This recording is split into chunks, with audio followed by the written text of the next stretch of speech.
The emergency klaxon screamed through the abandoned mining sector like a wounded beast, its wail bouncing off corroded metal walls that hadn't seen maintenance in decades.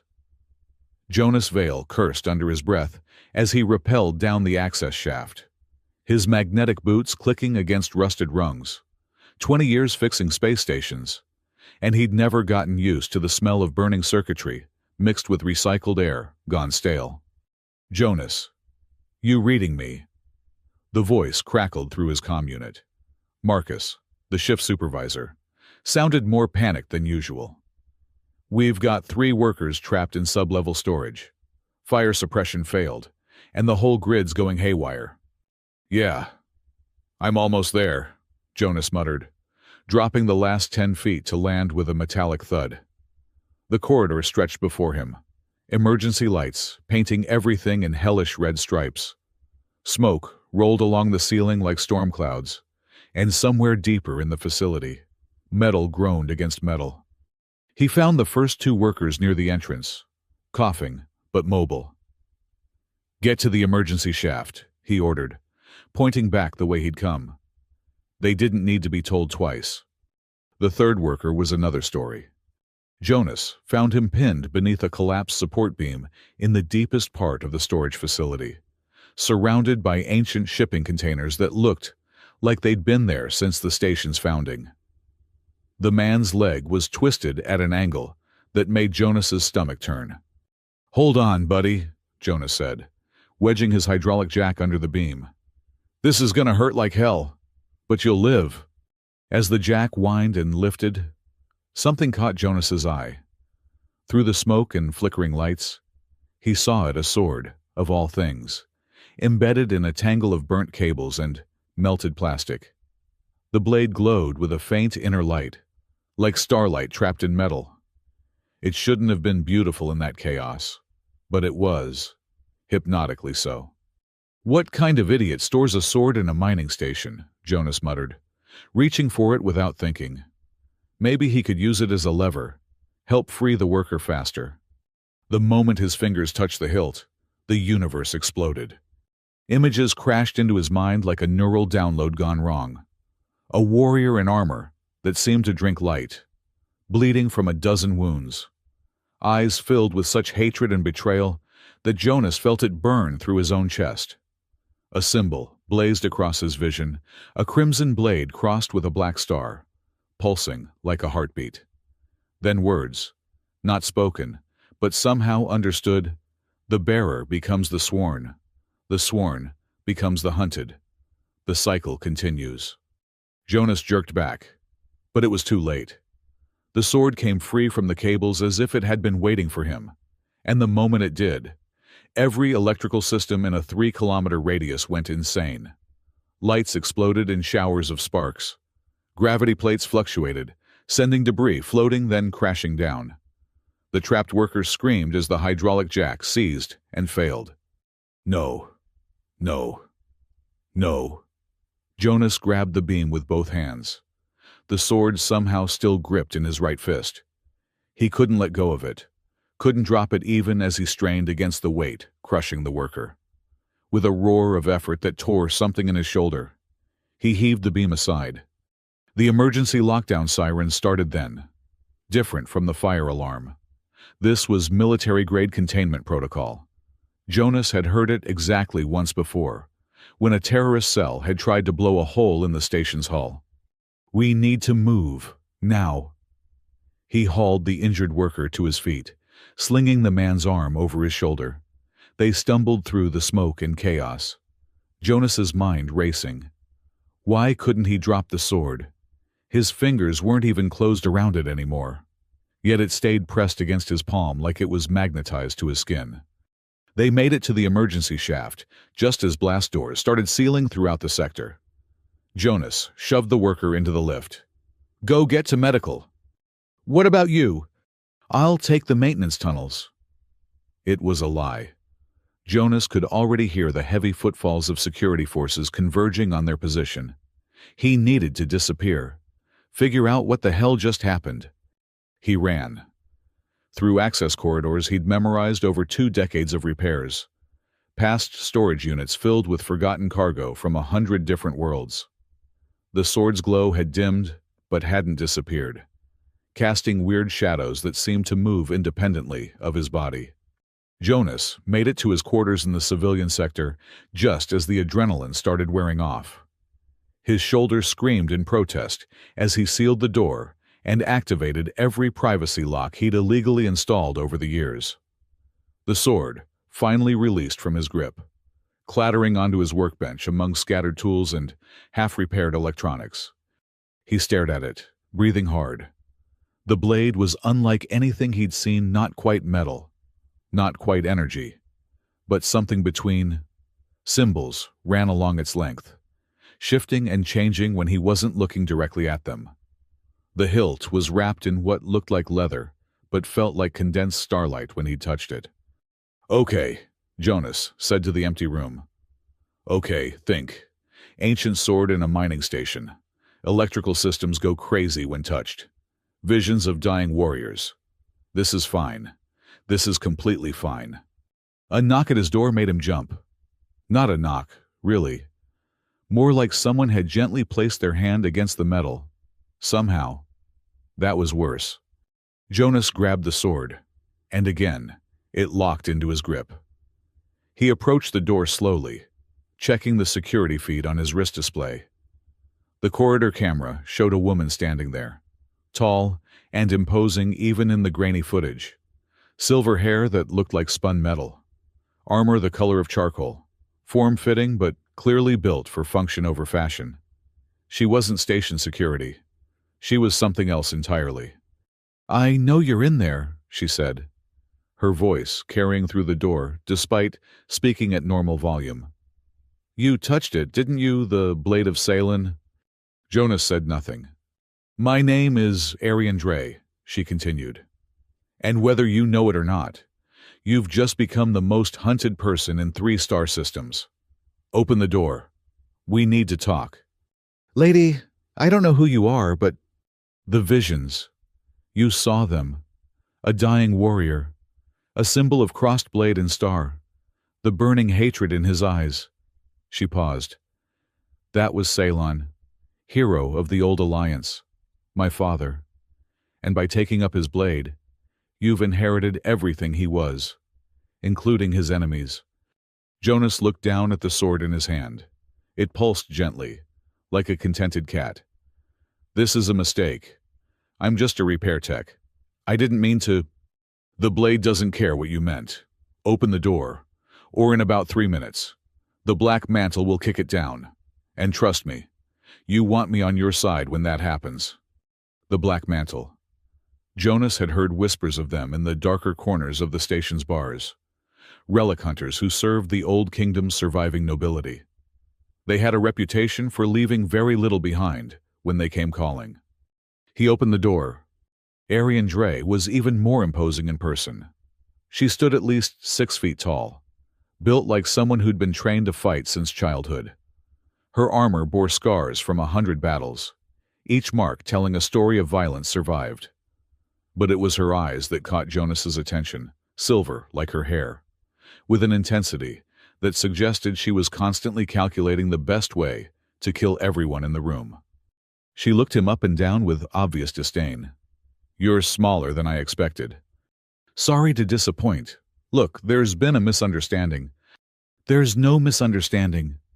She pushed past him into the room, her gaze immediately locking onto the sword. "Starbane. The Oathbinder. The last edge of the Alliance." Her voice carried a mix of reverence and bitterness. "My father carried that blade for 30 years, led the free systems against House Kaldor's tyranny, and now it's bound itself to a—" She looked at Jonas's oil-stained coveralls. "Maintenance worker." "Hey, I'm a specialized systems engineer," Jonas protested. "And I didn't ask for this. I was trying to save someone's life." "The blade chose you." Arian's jaw tightened. "By the old laws. Laws that House Kaldor still enforces. Whoever carries Salen's sword inherits his oath of enmity. Every surviving Kaldor general, every loyalist faction, Every bounty hunter in the outer systems will come for you." Jonas laughed, but there was no humor in it. "This is insane. It's just a sword. I'll give it to you. You can—" He tried to hand it to her. The sword didn't budge. It was like trying to push against a magnetic field cranked to maximum. Arian's eyes widened slightly, the first real emotion she'd shown besides contempt. "Try dropping it," she said quietly. Jonas opened his fingers. The sword stayed pressed against his palm. He shook his hand. Nothing. He grabbed it with his other hand and pulled. The blade might as well have been welded to his skin. "What the hell?" "It's chosen you," Arian said. And now, there was something like fear in her voice. "That's not supposed to be possible. The blade was keyed to my father's bloodline. It should only respond to—" She trailed off, staring at Jonas with new interest. "Who are you? Really?" "Jonas Vale, born on Earth Colony Sigma-4. Parents were mining engineers. I've spent my whole life fixing things that break on this godforsaken station. I'm nobody special." The blade disagrees. Arian moved to the window, peering out at the station's superstructure. "We don't have much time. The lockdown will have triggered automated alerts. The Black Mantle maintains monitoring stations throughout the system. They'll know Starbane has been activated." "Activated? What does that mean?" She turned back to him. "The sword isn't just a weapon. It's a key. A key to something my father died trying to protect." Her expression hardened. "Something House Kaldor has been searching for since the war ended. The Vault of Echoes." Jonas felt the sword pulse in his hand. Responding to the name, more images flickered at the edge of his consciousness. Vast chambers filled with impossible geometries. Weapons that bent reality around them. Records of crimes that could topple empires. "I can see you're experiencing the blade's memory," Arian observed. "My father encoded parts of his consciousness into it before he died. Fragments of knowledge, hidden paths, secret truths, all leading to the vault." "Great. So take your magic sword and your family drama and your vault, and leave me out of it." "Don't you understand?" Arian's voice rose for the first time. "You can't be left out of it. The moment you touch that blade, you became part of this. The Black Mantle will come. They'll torture you for information you don't even know you have. They'll take the sword, access the vault, and use what's inside to cement House Kaldor's control over the frontier systems forever." "Or," Jonas said, his practical mind already working through possibilities, "I could just sell you to them. I'm sure there's a bounty on the last heir of Salen. Probably enough credits to buy my own station." Arian smiled then, cold and sharp. "You could try, but the sword wouldn't let you. It's already changing you. You know, rewriting your neural pathways to align with its purpose. You'll start having dreams soon. Memories that aren't yours. Skills you never learned. My father's determination bleeding into your subconscious." Jonas wanted to argue, but he could already feel it. A warmth spreading from where the sword touched his skin, up his arm, into his chest. Not unpleasant, but definitely not natural. Like someone was very gently reorganizing his molecules. "There's another option," Arian continued. "We work together. Find the vault before they find us. Use what's inside to expose House Kaldor's crimes. Break their power. End this once and for all. And then the sword releases you. Its purpose fulfilled. Its oath complete. You go back to your normal life." Jonas doubted it would be that simple. But the sound of boots in the corridor made the decision for him. Heavy, rhythmic, military precision. The Black Mantle had found them faster than expected. "Back door," Arian asked. "Maintenance shaft, behind the hygiene unit." She was already moving, pulling the unit away from the wall with surprising strength. Jonas grabbed his emergency bag, the one every station rat kept packed for sudden evacuations. Credits, fake IDs, protein bars, and a highly illegal military-grade hacking tool he'd bought off a smuggler 5 years ago. The front door exploded inward, just as they dropped into the shaft. Jonas caught a glimpse of armored figures in black, faces hidden behind tactical masks, before Arian pulled him down, and they were falling through the station's bones. They landed hard in a secondary corridor 2 levels down. Jonas's shoulder, already injured from lifting the beam, sent spikes of agony through his entire left side. The sword in his right hand hummed, and suddenly, the pain decreased to manageable levels. Great. Magic healing sword. That wasn't disturbing at all. This way, he said, taking the lead. This was his territory now, the maze of service corridors and maintenance shafts that kept the station running. There's a dead zone 2 sectors over. Sensor blind spot from an old hull breach. We can hide there until... The wall exploded beside them. Not from explosives, but from something that punched through 3 inches of reinforced steel, like tissue paper. A figure in black armor stepped through the hole, moving with inhuman grace. The Black Mantle operative raised a weapon that looked like a cross between a rifle and a tuning fork. Arian moved faster than Jonas's eyes could track. One moment she was beside him. The next, she was driving her elbow into the operative's throat. The armored figure staggered, but didn't fall, bringing the weapon around. Jonas reacted without thinking, the sword suddenly alive in his hand. He swung it in a perfect arc he'd never learned, the blade leaving a trail of silver fire in the air. It cut through the operative's weapon like it wasn't there, continued through the armor, and the figure collapsed in 2 pieces. Jonas stared at what he'd done. The sword hummed contentedly in his grip, and he could swear he heard an echo of approval that wasn't his own thought. Not bad for a maintenance worker, Arian said. But there'll be more. Many more. They ran. Through corridors Jonas knew, and ones he didn't. The station's layout becoming a blur of metal and flickering lights. Behind them, the sound of pursuit grew louder. The Black Mantle wasn't trying to be subtle anymore. They burst into the market district, a sprawling bazaar that served the station's lower-income residents. Vendors selling everything from questionable meat to stolen ship parts scattered as Jonas and Arian charged through. The crowd provided cover, but also obstacles. Jonas vaulted over a cart full of what might have been fruit, or possibly some kind of egg, the sword somehow not throwing off his balance despite its weight.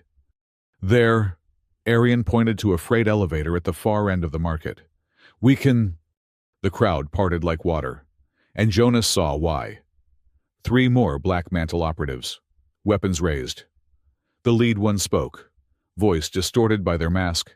Arian Dre, by order of Lord Drael Caldor, you are commanded to surrender. The bearer of the stolen blade will come with us.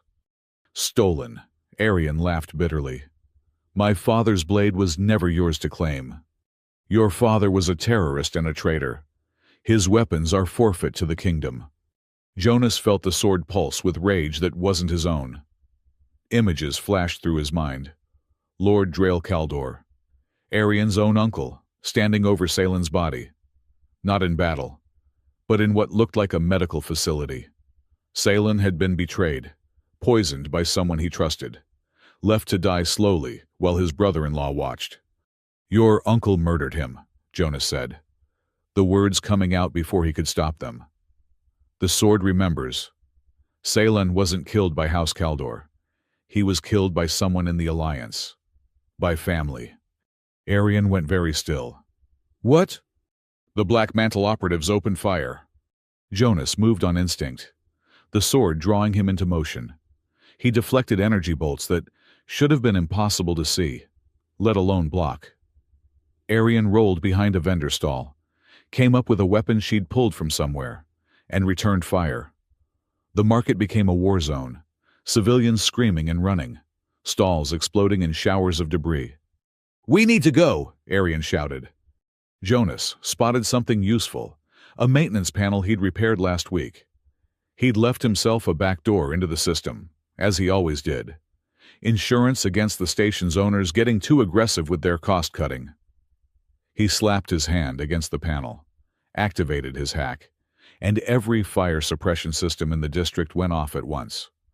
The market disappeared in a curtain of white foam and water. Jonas grabbed Arian's hand and pulled her toward the freight elevator, using the chaos as cover. They made it inside, just as the Black Mantle operatives started breaking through the suppression screen.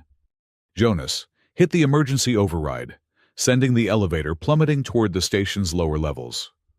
Arian stared at him, foam dripping from her silver hair, her expression unreadable. "The sword showed you something," she said. "About my father's death." "Yeah." Jonas wiped foam from his face with his free hand. The sword still wouldn't let go. "Your uncle was there. I'm sorry. He was always jealous," Arian said quietly. "Father was chosen to lead the Alliance. Drail thought it should have been him, but I never thought." She shook her head. "The vault. There must be proof there, evidence of what really happened." The elevator shuddered to a stop. They were in the deep industrial sector now, where the station's massive recycling systems processed waste from 50,000 residents. The air smelled of chemicals and decay, but it was perfect for hiding. The interference from the machinery would mask their heat signatures, confuse tracking devices. "We can't stay here long," Arian said. "The Black Mantle will lock down every sector, search room by room if they have to." "Then we don't stay." Jonas led her through the maze of processing machinery to a hidden cache he'd set up years ago. Emergency supplies, but more importantly, a terminal with access to the station's shipping mainframe. "We're getting off this station." "How every dock will be watched." Jonas grinned, feeling a little of his old confidence returning, despite the magical sword stuck to his hand and the army of killers hunting them. "You're thinking like someone who goes through the front door. Me, I'm a maintenance worker. I know every garbage scow, every automated freight hauler, every unmanned supply run. There's a mining transport leaving in 6 hours for the outer belt. Fully automated, no crew. We hide in the waste processing unit." "The waste processing unit. Hey, you want comfort or you want to live?" Arian considered this. "The vault is in the contested zone. We'll need to go through the border stations, past the Republic Navy and Kingdom forces. One problem at a time." Jonas started typing, creating false maintenance orders, hiding their planned route in routine system updates. "First, we survived the next 6 hours. A distant explosion shook the recycling plant. The Black Mantle had found something to blow up. They were hurting them," Jonas realized, cutting off escape routes, narrowing the options. Professional hunters who knew their prey. "They're good," he admitted. "They're the best," Arian corrected. "Trained from childhood, enhanced with Kingdom military augmentations. Loyal unto death." She checked her weapon, a sleek pistol that looked custom-made. "My father fought them for decades. He always said the only way to beat them was to think like them." "And how do they think?" "Like machines. Predictable, efficient. They follow protocols, chain of command, established tactics." She looked at Jonas. "They don't understand chaos, don't know how to respond to someone who breaks the rules, because they don't know what the rules are." Jonas felt the sword pulse with what might have been amusement. Or maybe that was Saylin's ghost approving of his daughter's assessment. "Then we give them chaos," Jonas said. He pulled up the recycling plant's control systems. 20 years of fixing things meant he knew exactly how to break them. "Hope you don't mind getting dirty." He initiated a cascade failure in the processing systems. Waste containers reversed their flow. Compression units exceeded their safety limits. Chemical mixtures that should never meet suddenly did. The entire plant started eating itself. Alarms screaming as decades of accumulated toxic waste began spreading through the lower levels. "You're insane," Arian said, but she was smiling. "I'm a maintenance worker with a magic sword stuck to my hand, running from space nights with a warrior princess. Insane was 3 hours ago." They ran again, but this time with purpose. Jonas led them through the deteriorating plant, using his knowledge of the systems to stay ahead of the cascading failures. Behind them, he could hear the Black Mantle operatives shouting, their ordered advance disrupted by waves of toxic sludge and exploding machinery. They reached the transport just as the first level of the plant started collapsing. Jonas bypassed the security in seconds, and they tumbled into the waste processing unit. It was cramped, dark, and smelled like 1,000 different kinds of decay. But it was shielded, hidden, and in 4 hours would be far away from the station. Arian sealed the hatch behind them, and they collapsed against opposite walls, breathing hard. Emergency lighting cast everything in a sick green glow. Jonas could hear the transport's engines warming up, preparing for an automated departure that no one would question. "We did it," he said, hardly believing it. "We survived," Arian corrected. "This is just the beginning. The Black Mantle won't stop. My uncle won't stop. Not until they have the sword and access to the vault." Jonas looked at the blade still fused to his hand. In the green light, it looked almost alive, veins of energy pulsing beneath its surface. "What's really in this vault? What was worth killing your father for?" Arian was quiet for a long moment. When she spoke, her voice was barely above a whisper. "Weapons from the first expansion, star killers, planet crackers, things humanity built when we first reached for the stars and found them already occupied. But more than that, records, proof of what House Kaldor did during the war, the colonies they destroyed, the populations they enslaved, the atrocities they covered up." She met his eyes. "My father found it all. That's why they killed him. And that's why we have to get there first." The transport shuddered as it detached from the station. Through a small, grimy window, Jonas could see the station falling away, the recycling plant still burning, emergency vehicles swarming like insects. He'd lived there for 20 years. It had never been home, but it had been safe, predictable. Now, he was heading into the unknown with a woman he'd just met, carrying a dead hero's sword that wouldn't let go, pursued by killers in service to a government he'd barely thought about before today. The sword pulsed in his hand, and for a moment, Jonas could swear he heard a voice. Not words, exactly, but an impression, a feeling of approval, of purpose. Saylan's ghost, if that's what it was, seemed to be saying, "Finally, someone who'll finish what I started." Jonas closed his eyes and leaned back against the wall. 6 hours to the outer belt. Then what? "Then we find someone who can help us reach the vault," Arian said. "I know a smuggler in the belt. Alien. Annoying. But reliable, if the price is right." "Do we have a price?" "We have something better. A story. The lost heir of Saylan, and a human who somehow bonded with a blood-locked blade. Every fence and information broker in the outer systems will want to be part of that legend." "Legend," Jonas laughed. "I just wanted to fix things and get paid." "And now, you're going to fix something much bigger." Arian's expression softened slightly. "My father would have liked you. You don't fight like a warrior. You fight like someone who wants to survive. That's what the Alliance needs. Not more heroes. Survivors." The transport accelerated, leaving the station and its hunters behind. Jonas felt the sword's weight in his hand. No longer alien, but not quite comfortable either. Like a new tool he was still learning to use. He thought about the visions it had shown him. Saylan's death, the betrayal, the burning need for justice that had outlived the man himself. "Your father," Jonas said carefully. "In the vision, he wasn't angry about dying. He was angry about not finishing something. The vault isn't just about revenge, is it?" Arian looked at him with those silver eyes, and Jonas saw the weight she carried. The daughter of a legend, trained to fight a war that had supposedly ended, carrying secrets that could reshape the balance of power in human space. "No," she said finally. "It's about the future. About making sure House Kaldor never gains the power they're seeking.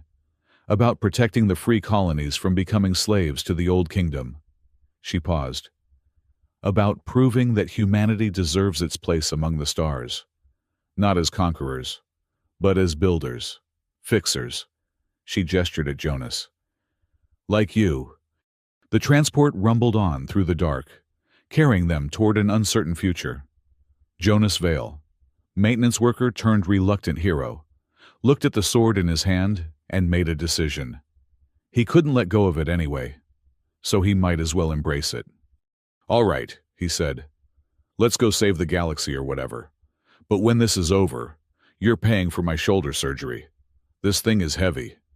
Arian actually laughed, a sound that transformed her face from warrior to woman. "Deal. Though by the time we're done, you might not want to give it up." Jonas doubted that. But as the sword pulsed with warmth, and images of impossible weapons and hidden truths danced at the edge of his consciousness, he wondered if, maybe, just maybe, he'd been fixing the wrong things all his life. Maybe it was time to fix something that actually mattered. The transport disappeared into the vast darkness between stations, carrying two unlikely allies toward a destiny neither of them fully understood. Behind them, the Black Mantle gathered their forces. Ahead, the Vault of Echoes waited, holding secrets that could either save humanity's future or destroy it. And in Jonas's hand, the Sword of Salem hummed with anticipation, ready to finish what its first bearer had started. The cycle was turning.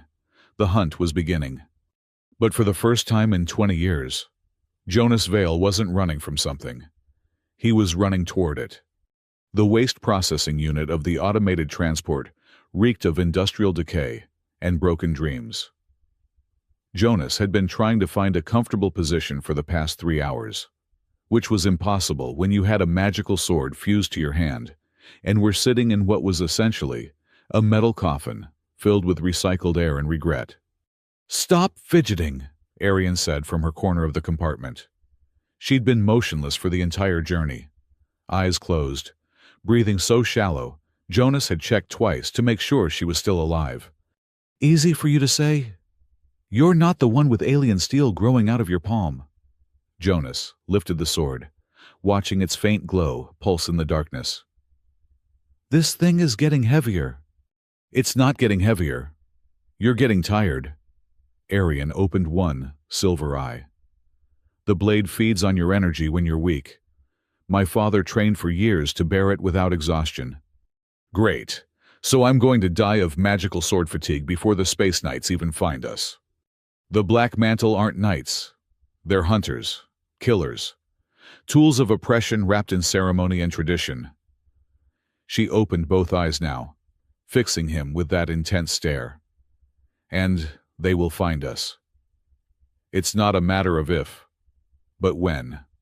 The transport shuddered, beginning its deceleration sequence.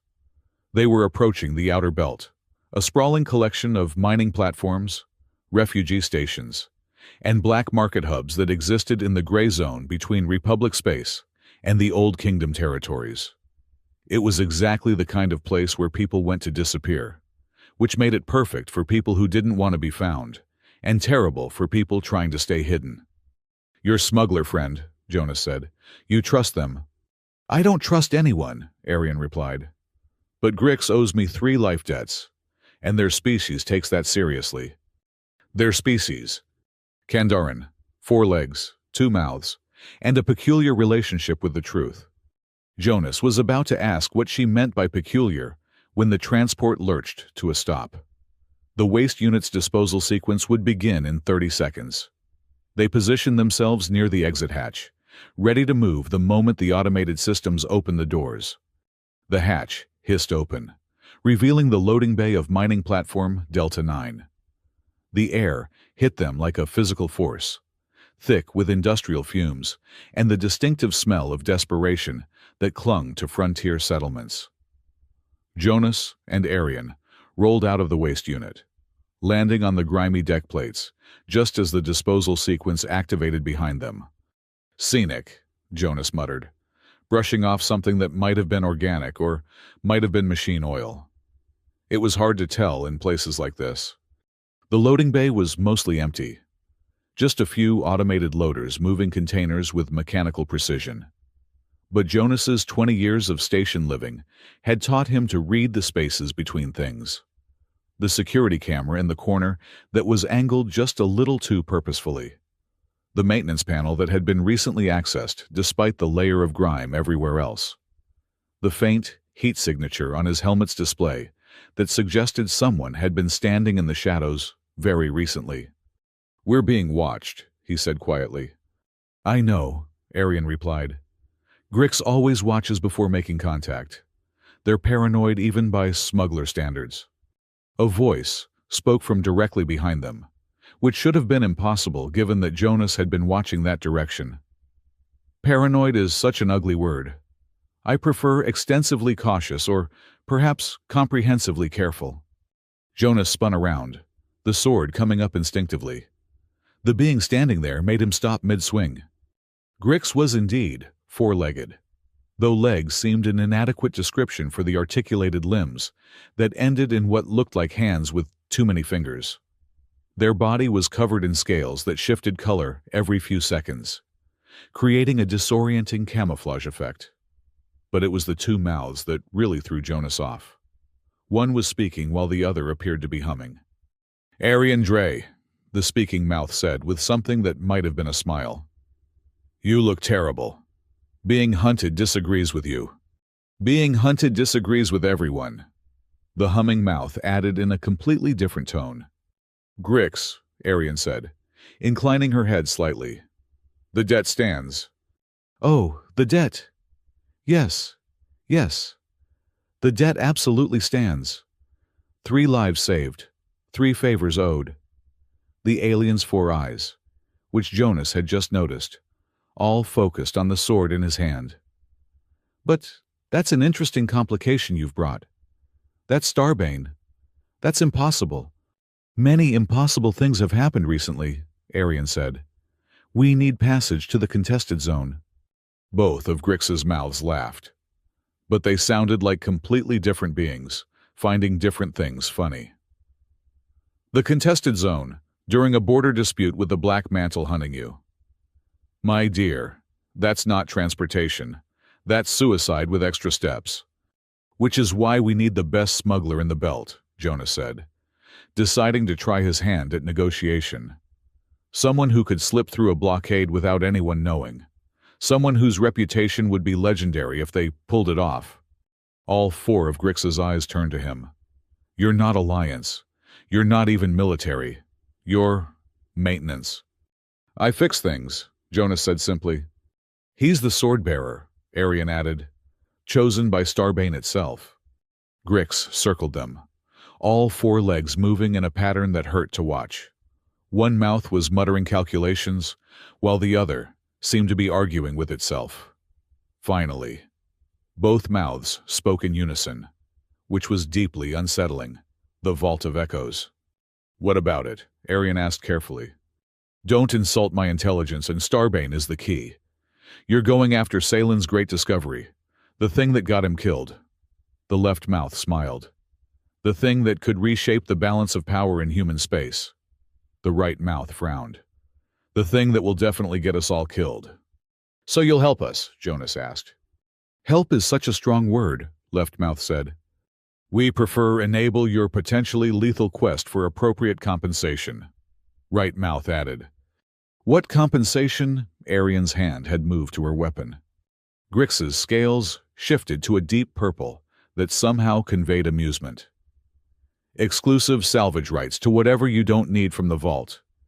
Do you have any idea what collectors would pay for first expansion artifacts? I could buy a small moon. Maybe a medium-sized moon if the market's good."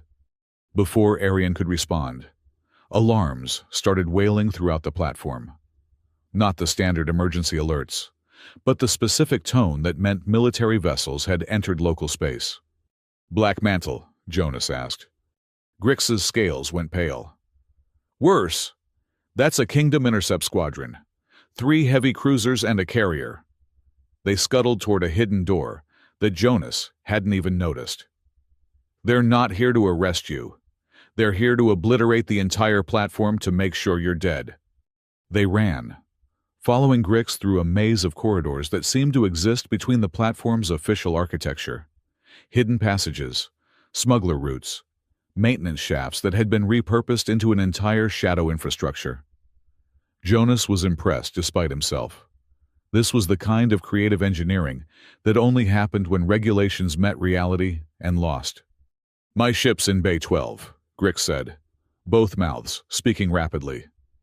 The probability rose. Fastest thing in the belt that doesn't officially exist. They emerged into a private docking bay, and Jonas got his first look at their escape route. The probability. Rose was a contradiction in metal and energy.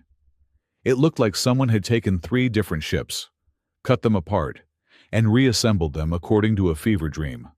Weapons pods from a military interceptor, cargo holds from a freight hauler, engines that definitely weren't legal in any human system. "It's ugly," Jonas said. "It's beautiful," both of Grix's mouths said in offended unison. "It's our only option," Arian said, already moving up the boarding ramp. The interior was just as chaotic as the exterior. Controls designed for Kandarian physiology competed for space with human standard interfaces, and what looked like technology from at least 3 other species. Jonas found himself genuinely curious about how it all worked together. "Don't touch anything," Grix said, settling into a pilot's cradle that accommodated their forelegs. "Unless you want to accidentally vent our atmosphere or broadcast our position to every hunter in the sector." The platform shook. The Kingdom forces had opened fire. "Hold on to something," Left Mouth said. "Or don't. Natural selection is valid," Right Mouth added. The probability. Rose launched like it had been kicked by a giant. Jonas felt his stomach try to exit through his spine as they accelerated at rates that definitely exceeded human safety standards. Through the viewports, he could see the mining platform already breaking apart under sustained bombardment. Thousands of people lived on that platform. Had lived. "They're killing everyone," Jonas said, horror creeping into his voice. "Standard Kingdom doctrine," Arian said, her face hard. "No witnesses, no evidence. They'll blame it on a reactor failure or pirate attack. But those are innocent people." "There are no innocent people in the Old Kingdom's eyes. Only subjects and enemies." She turned to Grix. "Can we outrun them?" "Outrun, no. But we don't need to outrun." Grix's fingers danced over controls in a pattern that seemed random, but probably wasn't. "We need to outthink." Space twisted around them. Jonas felt reality hiccup, his inner ear insisting they were falling in 3 directions at once. The sword in his hand blazed with sudden light, and he heard, or felt, or somehow knew a word, hyperjump. "That's not possible," he said. "You need a gate for hyperjump. You need coordinates, calculations, a massive power source. You need those things if you're following the rules," Left Mouth said. "We don't follow rules. We negotiate with physics," Right Mouth added. The Kingdom squadron vanished from the sensors. Or rather, they remained exactly where they were while the probability Rose existed somewhere else entirely. They were in the same space but not, occupying a bubble of twisted reality that moved through normal space like a submarine through water. "Kandarian technology," Jonas asked. "Kandarian stupidity," Grix corrected. "My people discovered you could fold space without gates about 300 years ago. We also discovered that doing so had a 40% chance of turning you inside out. I've modified the odds." "To what?" 38%. Jonas decided not to ask any more questions about their means of travel. They sailed through twisted space for what felt like hours, but was probably minutes. Time worked differently in the fold. Jonas found himself studying the sword, watching the patterns of light play across its surface. It was teaching him, he realized, not with words or images now, but with pure knowledge. How to stand, how to move, how to read the flow of combat. Saylan's lifetime of training bleeding into his consciousness, one drop at a time. "You're changing," Arian observed. She'd been watching him. "The sword's doing something to me. I can feel it rewriting my reflexes, my instincts." He looked at her. "Is that what it was like for your father?" "I don't know. He never talked about the bonding process. Just said the sword chose him during the Battle of Kepler Station. One day he was a lieutenant. The next he was leading the entire Alliance fleet." She paused. "The next he was dead." "About that," Jonas said carefully, "the vision the sword showed me. Your uncle, Lord Drael Kaldor, High Admiral of the Kingdom Fleet, Master of the Black Mantle. And yes, my father's killer." Her voice was steady, but Jonas could see the tension in her shoulders. "I suspected for years. Father was too careful, too skilled to die the way the reports claimed. But suspicion and proof are different things. The Vault has proof. The Vault has everything. Father spent the last years of his life gathering evidence of Kingdom atrocities, hidden massacres, slave camps, biological weapons deployed against colonial populations, things that would turn even their allies against them." She met his eyes. "And Drael knows it's there. That's why he killed my father. That's why he's hunting us." The ship lurched, reality snapping back into focus. They were in normal space again, drifting in the shadow of a massive derelict. It might have been a battleship once, or a colony vessel. Now it was just twisted metal and frozen dreams. One of thousands of ghost ships that littered the contested zone. "Welcome to the Graveyard of Ambitions," Grix said. "The contested zone, where 3 different wars ended, and nobody won." Jonas looked out at the field of wreckage stretching to infinity. Ships from every faction, every era of human expansion. It was beautiful in a horrible way, like a memorial to humanity's talent for self-destruction. "The Vault's here," he asked. "Hidden among the dead," Arian confirmed. "Father chose the perfect camouflage. Nobody looks too closely at war graves." A proximity alarm screamed.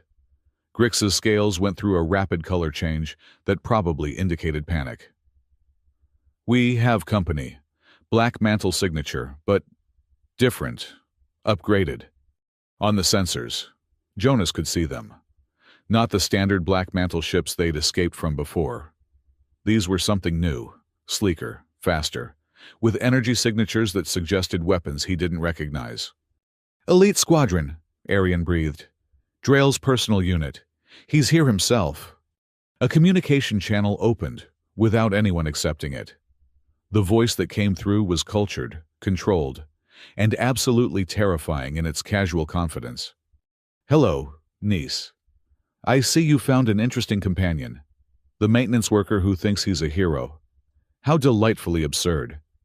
"Uncle," Arian said, her voice like ice. "Come to finish what you started?" "I've come to retrieve what was stolen. The sword belongs to the Kingdom. You belong to your family, and your friend. Well, he's simply in the way." Jonas felt the sword pulse with rage that wasn't entirely his own. "You murdered Saylan. The sword showed me. You stood there and watched him die." There was a pause. Then Drael laughed, a sound like silk being torn. "The sword showed you what it wanted you to see. Saylan was weak. He could have united humanity under Kingdom rule, brought order to the chaos. Instead, he chose rebellion, chose death. He chose freedom," Arian spat. "Freedom.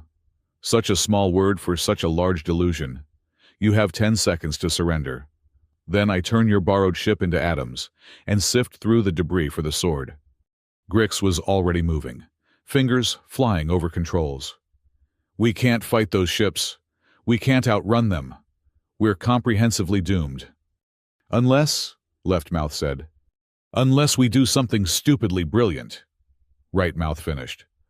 What Jonas asked. "We hide in the one place they won't follow. The Maelstrom." Jonas had heard of the Maelstrom. Everyone had. a region of space where 3 different superweapons had been deployed simultaneously during the Second Colonial War. The resulting tangle of warped physics, temporal anomalies, and raw energy had been killing ships for 50 years. It was the heart of the contested zone, the reason nobody could claim the region. Going in there wasn't brave. It was suicide. "Do it," Arian said. Grix didn't argue, which told Jonas everything he needed to know about their chances in a straight fight. The probability rose, dove toward the swirling chaos of the maelstrom, just as the elite squadron opened fire. Energy beams that could have vaporized a small moon barely missed them. Jonas felt the heat through the hull, saw metal actually start to glow. Then, they hit the edge of the maelstrom, and physics went insane. Gravity reversed, then multiplied, then ceased to exist. Jonas saw the corridor behind them age 1,000 years in seconds, metal rusting to nothing. He saw Grix split into quantum probabilities, existing in 12 places at once, all of them piloting. He saw Arian as she would be in 10 years, 20, 50, all superimposed on her current self. The sword was the only constant. It blazed with steady light, an anchor in the chaos. Jonas held onto it like a lifeline, felt it pulling them through the madness with purpose. It knew where they were going. It had always known. "There!" Arian shouted, pointing at something that shouldn't exist. In the heart of the maelstrom, untouched by the chaos, sat a station. It looked ancient and new simultaneously, its architecture suggesting technologies that humanity had forgotten or never learned. The Vault of Echoes. "That's impossible," Grix said with both mouths. "Nothing survives in the maelstrom." "Father built it using first expansion technology," Arian said. "Shields that exist outside normal space-time. The perfect hiding place."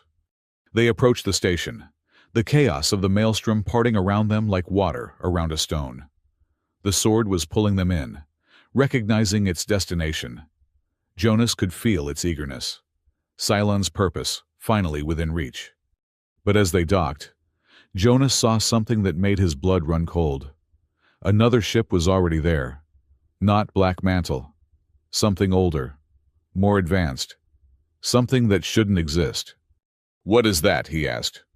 Arian's face had gone pale. "That's a founder ship. The ones who came before humanity. The ones who left the first expansion weapons behind." She turned to look at him, fear clear in her silver eyes. "They're supposed to be extinct." The sword in Jonas's hand suddenly felt heavier, its light flickering with what might have been uncertainty, or warning. They'd reached the vault, but they weren't the only ones interested in its secrets. "Well," Grix said, all 4 eyes fixed on the mysterious ship. "This complicates things beautifully." Jonas couldn't disagree. They'd come seeking answers about humanity's past, but it looked like they might have found something much more dangerous, something that had been waiting in the dark between stars, watching humanity tear itself apart, biding its time. The sword pulsed once, decisively. Whatever was waiting for them in the vault, they were going to face it. Jonas Vale, maintenance worker turned reluctant hero, was about to discover that some things were broken on a scale he'd never imagined. And some things, once fixed, changed everything. The airlock of the Vault of Echoes opened with a sound like a dying star's last breath. Jonas felt the sword in his hand vibrate with anticipation, or perhaps warning, as they stepped from the probability rose into a corridor that shouldn't exist. The walls were made of something that looked like frozen light, surfaces that shifted between solid and translucent, depending on the angle of view. "Nobody touch anything," Grix said, all 4 eyes scanning the environment nervously. "First expansion technology has a habit of rewriting organic matter when it gets curious." "Comforting," Jonas muttered, trying not to think about what rewriting organic matter might entail. The corridor stretched ahead of them, lit by a sourceless glow that made shadows impossible. Their footsteps echoed wrong, each sound arriving before the action that caused it. Jonas had repaired a lot of strange tech in his 20 years, but this place made his teeth ache just by existing. "The Founder ship," Arian said quietly, checking her weapon for the third time. "We need to know if anyone's still aboard." "Oh, someone's aboard," Grix's left mouth said. "The question is whether they're still technically alive." The right mouth added, with what might have been dark humor. They moved deeper into the station, following the sword's pull. Jonas could feel it guiding him. Saylan's memories overlaid on the present, like a ghostly map. His father-in-law had been here before, had walked these same impossible halls. But something was different now. The station felt occupied in a way it hadn't been then. "They found the first body 3 levels down." It wasn't human. It wasn't Kandarin. It wasn't anything Jonas had a name for. The being was roughly humanoid but stretched, as if someone had taken a person and pulled them like taffy. Its skin was translucent, showing organs that pulsed with bioluminescent patterns, even in death. 3 arms, each ending in hands with too many joints. A face that was almost human, except for the eyes, which were compound like an insect's, but each facet showed a different image, all of them moving. "Founder," Arian breathed, and there was awe in her voice despite the circumstances. "Nobody's seen one for 300 years. "This one's been dead for about 3 hours, Jonas said, surprising himself with the certainty. The sword was feeding him information again, analyzing decay rates and energy dissipation patterns he shouldn't understand. "What killed it?" Grix asked, both mouths whispering. Jonas knelt beside the body, careful not to touch it directly. There was a wound in its chest, perfectly circular, edges cauterized by intense heat. Energy weapon, but not human design. Look at the burn pattern. It spirals. Founders killed by their own weapons. Arian frowned. That doesn't make sense.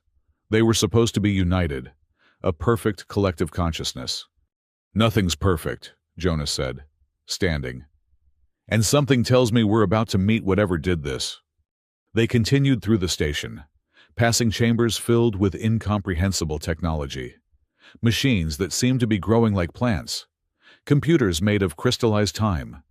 In one room, Jonas saw what looked like a star in a bottle, except the star was singing in frequencies that made his bones resonate. "The Vault's collection," Arian explained. "Father spent years gathering these artifacts. Proof of crimes, yes, but also weapons that could reshape reality itself. Things humanity was never meant to find." "Things humanity did find," Jonas corrected, "and used. The Maelstrom exists because people got their hands on toys like these." They reached a central chamber, and Jonas's breath caught. The room was massive, walls stretching up beyond sight. But it wasn't the size that stunned him.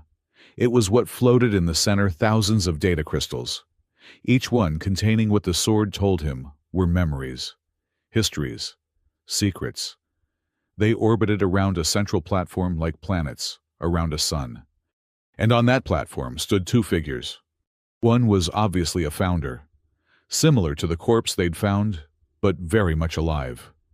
Its bioluminescent organs pulsed in complex patterns, and those compound eyes tracked their entrance with unnerving precision. The other figure made Jonas's hand tighten on the sword. She was human, or had been once. Young, maybe mid-20s, with the kind of augmentations that suggested military background. But it was her eyes that gave her away. They were silver like Arian's, the mark of Saylan's bloodline. "Hello, sister," the woman said, and her voice carried harmonics that definitely weren't natural. "I was wondering when you'd arrive." "Kira," Arian's voice cracked. "You're dead. You died at Threshold Station. I saw the reports." "Reports lie. Family lies. Father lied." Kira stepped forward, and Jonas could see the integration ports along her spine, the places where she'd been connected to something. "But the founders, they tell the truth. They've always told the truth. We just weren't ready to hear it. The founder spoke then. Its voice, like music, played on instruments that didn't exist. Jonas couldn't understand the words, but the sword translated, feeding meaning directly into his brain. The cycle continues. The inheritors arrive. The choice must be made again. What choice? Jonas asked. Kira smiled. And it was neither kind nor cruel. Just empty. The same choice every species faces when it reaches for the stars. Transcendence or extinction. The founders chose transcendence. They shed their physical forms, became something greater, but they left their tools behind, gifts for the next species to find. Weapons, Arian corrected. They left weapons that we used to nearly destroy ourselves. Caterpillar, chrysalis, butterfly. The founder's words pulsed with color. Violence is transformation. Destruction is creation. Your species stands at the threshold.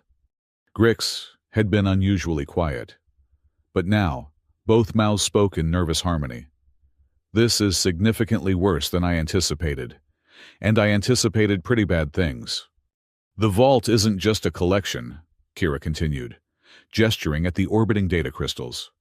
It's a test. Father figured that out at the end. That's why he hid it here, in the maelstrom. He was trying to keep humanity from taking the test before we were ready. And Uncle Drail killed him for it, Arian said, pieces falling into place. Uncle Drail understood what Father didn't. The test is coming whether we're ready or not. The founders are returning, not as saviors but as judges. Humanity needs to be unified, needs to be strong. The kingdom isn't tyranny, it's survival. Jonas felt the sword pulse with disagreement. Images flooded his mind, Ceylan's memories of the kingdom's atrocities. The worlds burned to enforce order. The billions enslaved for the greater good. That's not strength, he said. That's fear wearing a uniform.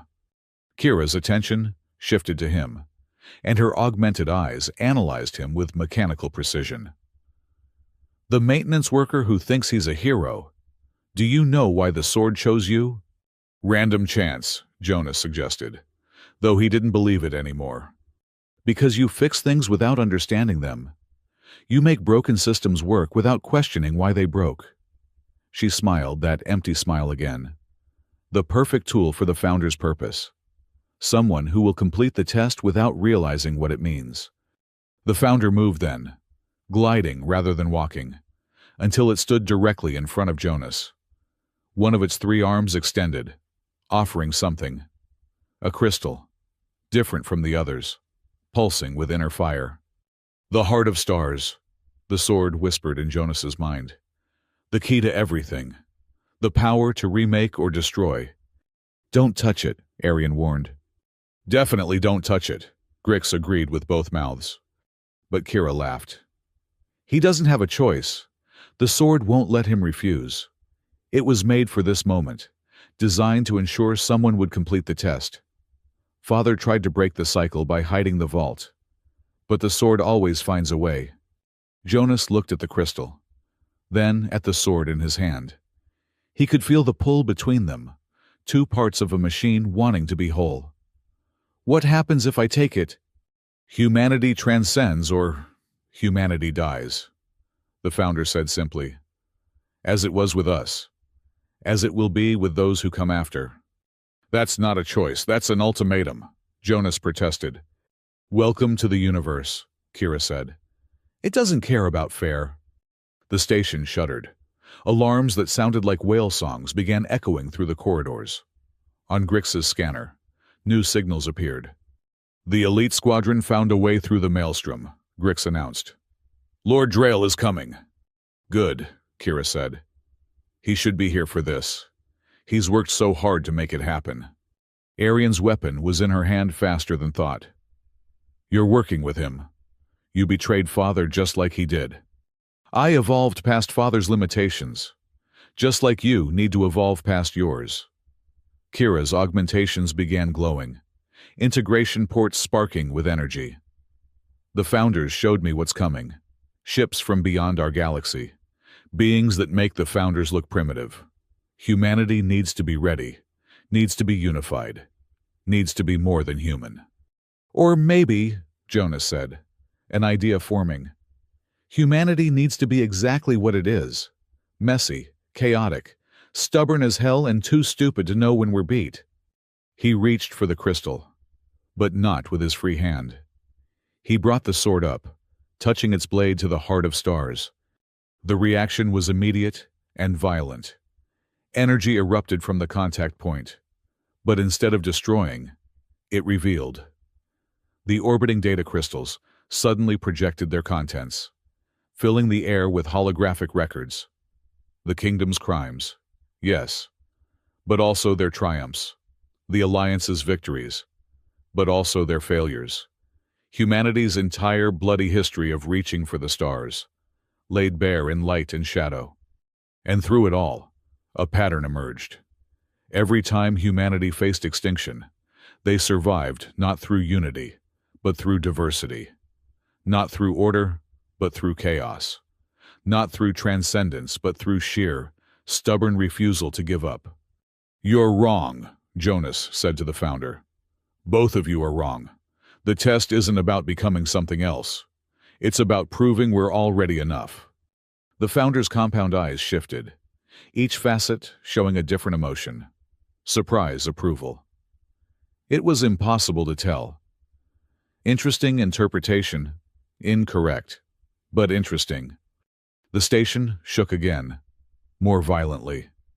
Through the transparent walls, Jonas could see kingdom ships emerging from the maelstrom, their hulls scarred but intact. Lord Drail had found them. "We need to go," Grix said urgently. "Whatever philosophical breakthrough you're having, save it for when we're not about to be vaporized." But Jonas wasn't listening. The sword was showing him something. A memory not of Ceylon, but of the sword itself, its creation, its purpose, its secret. It wasn't meant to complete the test. It was meant to break it. "Ceylon knew," Jonas said, understanding flooding through him. He knew the Founders would return, knew they'd force their test on us. So he made the sword to be a wild card, something that could choose its own purpose instead of following the script. "Impossible," Kira said, but uncertainty crept into her voice. "Is it you said it yourself? I fix things without understanding them. But maybe that's exactly what humanity needs. Someone who can look at the Founders' perfect test and say, nah, we're doing it our way." The heart of stars pulsed in response to his words, its fire changing color. The Founder made a sound that might have been laughter, or might have been screaming. "Warning," it said. "Deviation from parameters will result in unknown consequences." "Good," Jonas grinned. "Unknown I can work with.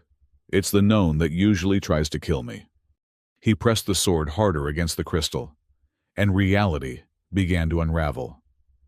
The data crystals spun faster, their projections merging into a single stream of information that poured into the sword. Not just the kingdom's crimes, or the Alliance's secrets, but everything. The real history of humanity's expansion, the truth about the Founders, the location of other vaults, other tests, other species facing the same impossible choice. "Stop!" Kira lunged forward, augmentations sparking with combat protocols. Arian intercepted her, the sisters colliding with force that cracked the crystalline floor. They fought with identical training but different philosophies. Kira's augmented precision against Arian's raw skill. The Founder moved toward Jonas, those two-jointed arms reaching for the sword. Grix surprised everyone by stepping between them, all four legs planted firmly, both mouths speaking in perfect unison. No, this is his choice, his test. Even God should know when to step back. The kingdom ships were firing now, energy beams penetrating the station's shields. The vault was dying, its perfect preservation failing as Jonas forced it to reveal all its secrets at once. "Jonas," Arian shouted, throwing Kira back with a perfect strike. "Whatever you're doing, do it faster." He could feel the sword changing, evolving, becoming something neither the Founders nor Ceylon had intended.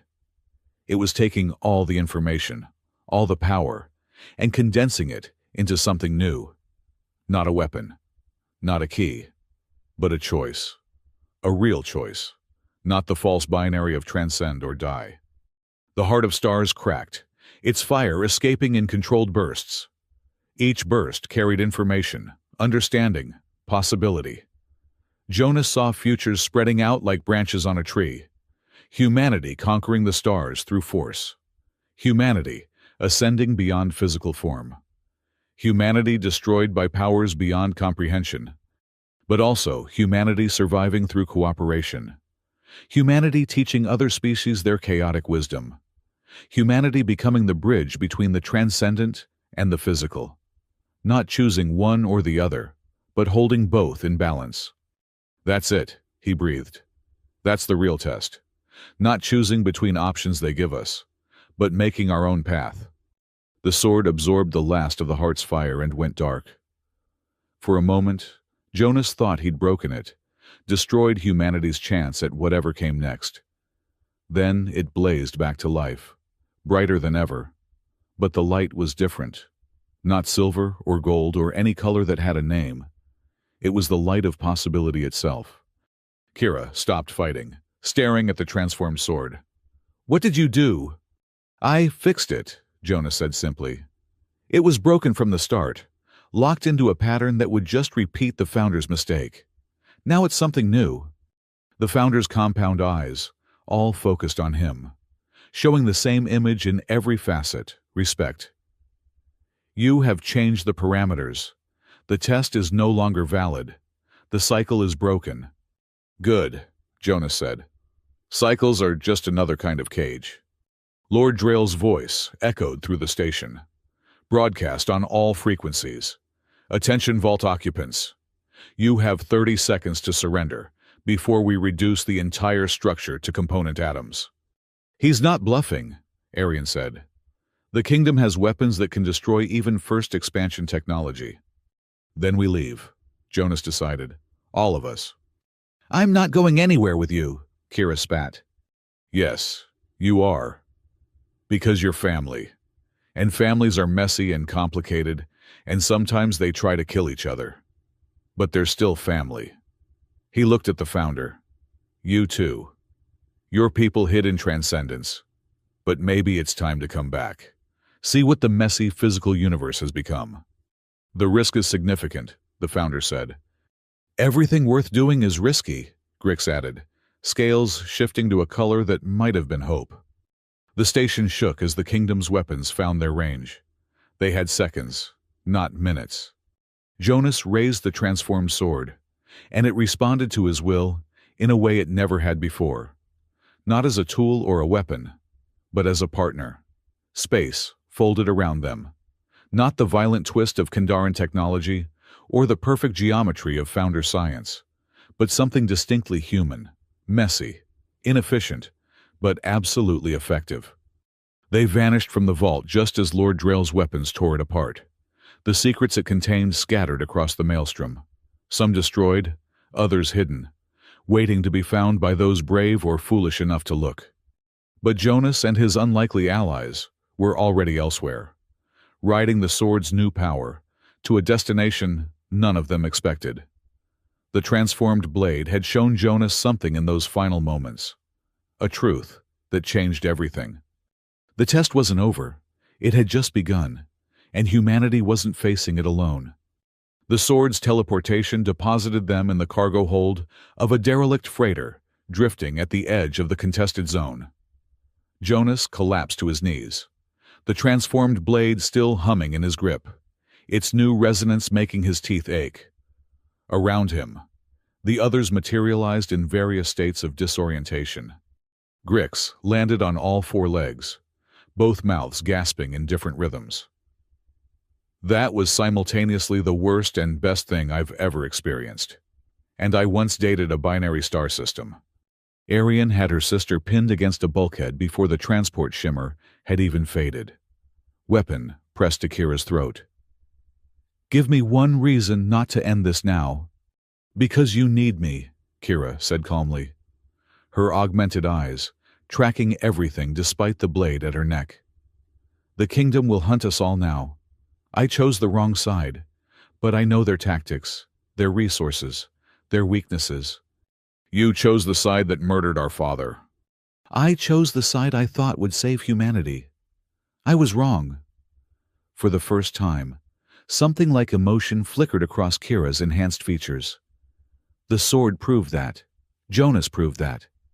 There's another way. The founder stood apart from them all, its bioluminescent organs pulsing in what Jonas was starting to recognize as deep thought. Its compound eyes reflected the scene from 1,000 angles, creating a kaleidoscope of their conflict.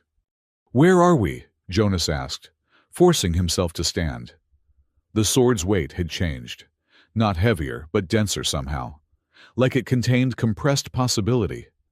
Grix checked a scanner that looked like it had been assembled from 3 different species technologies. Dead zone freight corridor. Old smuggling route through the gravitational shadows. Nobody comes here anymore. Why not?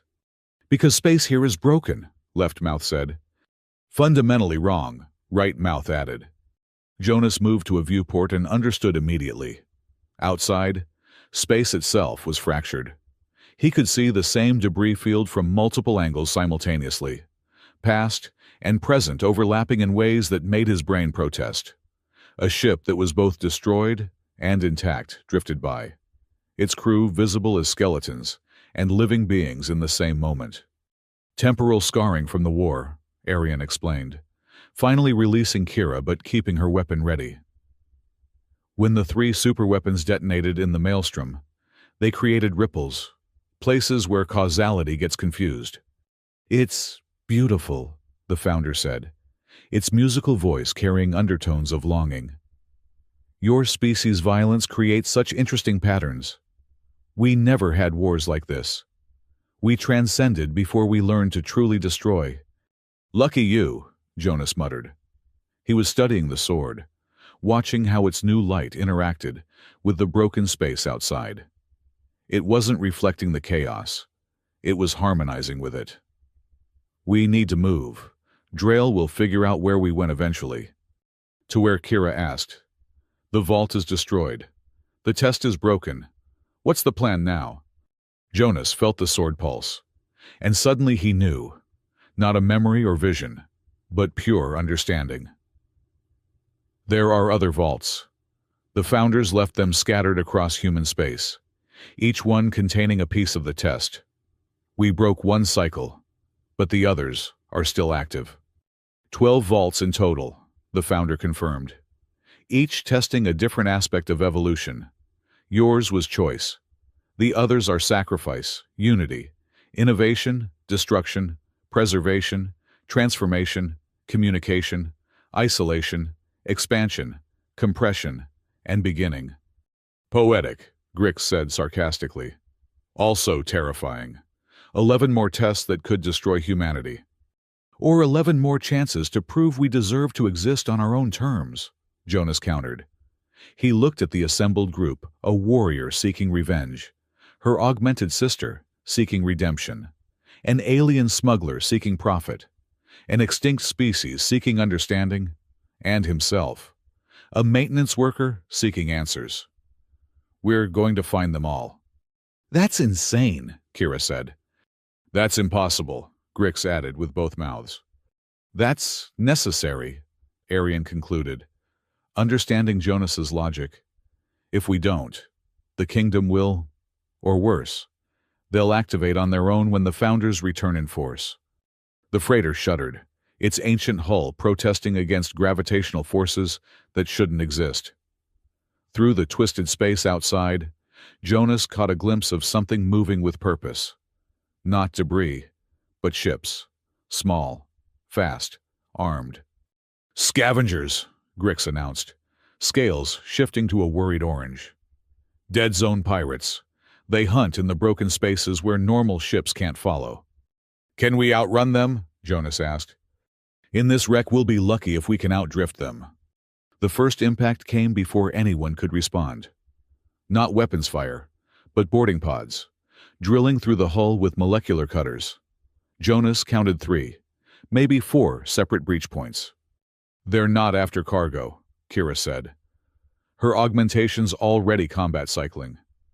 "In a dead zone like this, they're after organic materials, flesh, organs, neural tissue. The temporal distortion creates unique biological changes they can sell to certain collectors." "Charming," Jonas said, raising the sword. It felt different in combat stance now. Not eager for violence, but ready for necessity. "Defensive positions. We hold them off until we can find another way out." The first scavenger through the breach never saw Jonas coming. The sword moved through dimensions the pirate couldn't perceive, striking from 3 angles simultaneously. The second and third came through together, wearing suits that flickered between solid and translucent, phase shifters that let them walk through walls. Arian's shots passed right through them until she figured out the pattern. Timing her fire for the split second, they solidified to interact with the physical world. Kira fought with mechanical precision, her augmentations predicting attack patterns and adjusting her responses in real time. Grix surprised everyone by producing weapons Jonas hadn't even known they carried. All 4 arms wielding different tools of destruction, creating overlapping fields of fire that left no safe approach. The Founder didn't fight, it sang. The melody was unlike anything Jonas had ever heard. Frequencies that bypassed the ears and spoke directly to consciousness. The scavengers closest to it simply stopped, weapons falling from nerveless fingers as they stood transfixed by whatever visions the song created. But more kept coming. Dozens now, pouring through the breaches with the desperate hunger of those who lived in civilization's dead spaces. Jonas felt the sword teaching him as he fought. Not Ceylon's techniques, but something new. The blade existed partially outside normal space-time now, letting him strike at opponents before they acted. Parry attacks that hadn't been launched yet. "There are too many," Arian shouted, falling back as her ammunition ran low. Jonas agreed. They were being overwhelmed by sheer numbers. But then he noticed something. The scavengers were avoiding certain areas of the ship, flowing around invisible boundaries. The temporal distortion, he realized. They know where it's strongest. They're avoiding the areas where time gets weird. "Because nobody wants to age 100 years in 3 seconds, Kira said, understanding immediately. "Or become their own grandfather," Grix added helpfully. Jonas made a decision that would have seemed insane an hour ago. "Everyone stay close to me. Very close." He raised the sword, and instead of fighting the temporal distortion, he embraced it. The blade sang with harmony as it synchronized with the broken time around them. Reality rippled. And suddenly, they were moving through the ship in ways that shouldn't be possible. Stepping through moments instead of spaces, arriving at destinations before they'd left their origins. The scavengers tried to follow and immediately regretted it. Without protection from the temporal chaos, they aged, reversed, split into probability streams. One unfortunate pirate became a child, an elder, and a pile of dust simultaneously before his companions dragged him back to stable spacetime. Jonas led his group through the maze of broken causality to the freighter's bridge. The controls were dead, had been for decades. But the sword showed him something else. Not the ship's systems, but the patterns in the chaos outside. There, he pointed to what looked like empty space, but felt like possibility. A stable corridor through the distortion. It leads to the Meridian Black Market. "Meridian's in Republic space," Arian protested. "The Kingdom has no authority there." "Neither does the Republic, really," Grix corrected. "It's a free port. Anything goes as long as you can pay for it." "Then that's where we go." Jonas touched the sword to the navigation console, and impossibly, the dead ship responded. Not with power, but with purpose, aligning itself with currents that existed outside normal physics. "Everyone hold on. This is going to be rough." The freighter lurched into motion, not through thrust, but through agreement with space-time to be elsewhere. Behind them, the scavengers gave chase for exactly 3 seconds before realizing they were following a ship that was traveling through yesterday to reach tomorrow. The journey through the dead zone was like sailing through a storm made of history. Jonas saw the freighters past its construction, its years of service, the battle that killed it. He saw its potential future's recovery and restoration, final dissolution into atoms, transformation into something unrecognizable. The sword kept them anchored to the present, mostly, though he was pretty sure they aged backwards for a few minutes, and Grix temporarily existed as only probability rather than actuality. When they finally emerged into normal space near Meridian Station, everyone was exhausted, disoriented, and slightly unsure if they were the same people who had entered the dead zone. "That was horrible," Kira stated flatly. "That was impossible," the founder added, but there was wonder in its voice. "That was expensive," both of Grix's mouths said in unison. "I'm adding hazard pay to whatever fee we eventually negotiate." Meridian Station sprawled before them like a metal cancer growing on an asteroid. It had started as a mining operation, evolved into a trading post, and eventually became what it was now, a place where laws went to die. The architecture was schizophrenic, each section built by different species with different ideas about physics and aesthetics. Human HAB modules connected to Kandarian spiral towers, which merged with structures Jonas couldn't identify, all of it held together by determination and extensive welding. "We need supplies, information, and allies," Jonas said, already planning. "The kingdom will come here eventually, but they'll have to be subtle. Official forces entering Meridian would start a diplomatic incident. Unofficial forces, however, are probably already here," Kira warned. "The kingdom maintains several covert cells in the station. Then we'll have to be careful." Jonas turned to Grix. "You know this place. Where do we start?" "The Crooked Nebula," Left Mouth said immediately. "Worst bar in the station," Right Mouth added cheerfully. "Which means the best information brokers. If we're looking for data on the other vaults, that's where we'll find it." They docked at a pier that probably wasn't entirely legal, paying the fee with credits Grix produced from somewhere Jonas didn't want to know about. The docking officer was a species Jonas didn't recognize, with too many eyes and not enough limbs, who looked at their group with the expression of someone who had seen everything and was no longer capable of surprise. "No weapons in the commerce sectors," it said in badly translated standard. "No killing without proper permits. No temporal manipulation within station boundaries." "That last one seems specific," Jonas noted. "You're bleeding chronons," the officer observed. "Whatever you've been doing, stop it near anything you don't want aged to dust." Jonas looked at the sword, which was indeed trailing faint wisps of temporal energy. With effort, he willed it to stabilize, and the effect faded. The blade was learning, adapting, becoming more responsive to his intentions. They entered Meridian proper, and Jonas's senses were immediately overwhelmed. The place was chaos incarnate. Vendors selling impossible things bottled starlight, probability insurance, maps to places that didn't exist yet, species from across known space and a few from considerably beyond it, all mingling in a careful dance of mutual profit and barely restrained violence. "Stay close," Arian advised, her hand never far from her weapon despite the regulations. "Meridian has rules, but they're more like suggestions." They made their way through the crowds, following Grix's confident lead. Jonas noticed they were attracting attention. Not aggressive, but curious. Word traveled fast in places like this, and a group consisting of 2 Salen descendants, a Kandarian smuggler, a living founder, and a human carrying a legendary blade was the kind of thing that started rumors. The Crooked Nebula lived up to its name.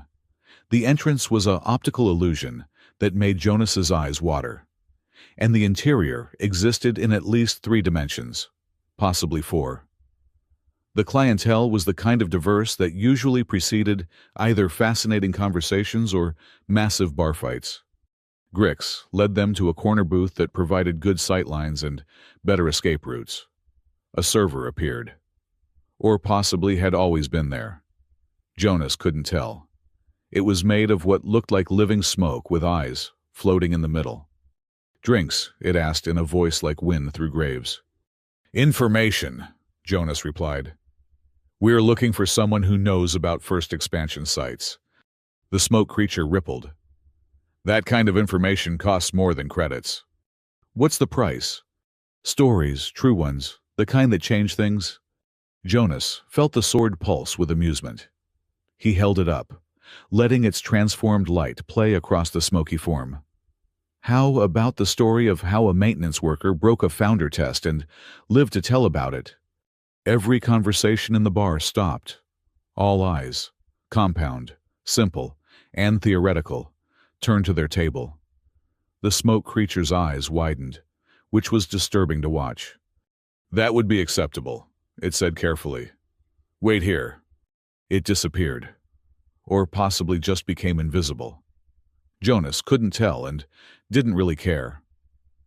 He was too busy noticing that several of the bar's patrons were moving.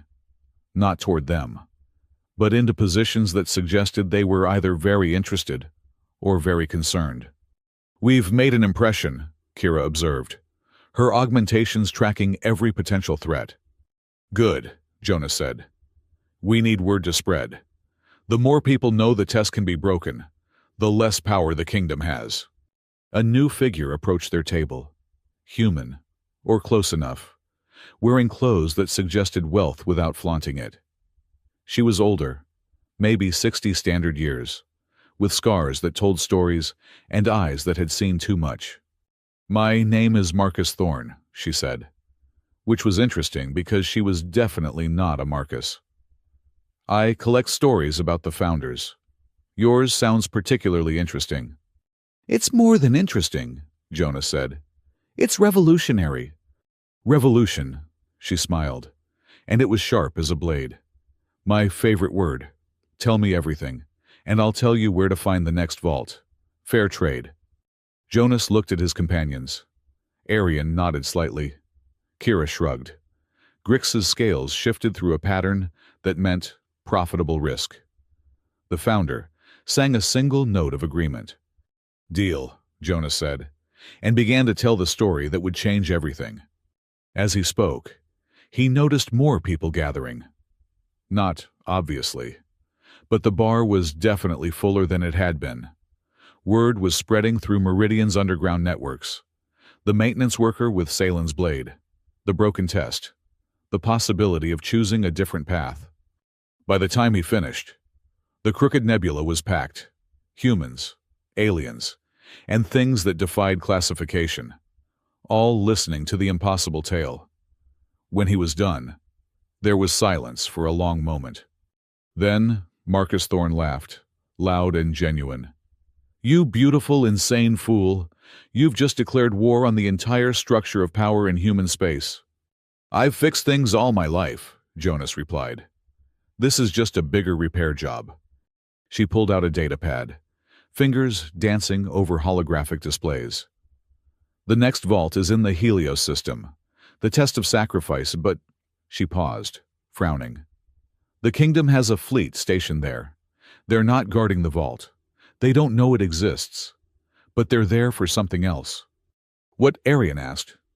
"Public execution. They caught a group of Alliance sympathizers, planning to make an example." She looked at them meaningfully.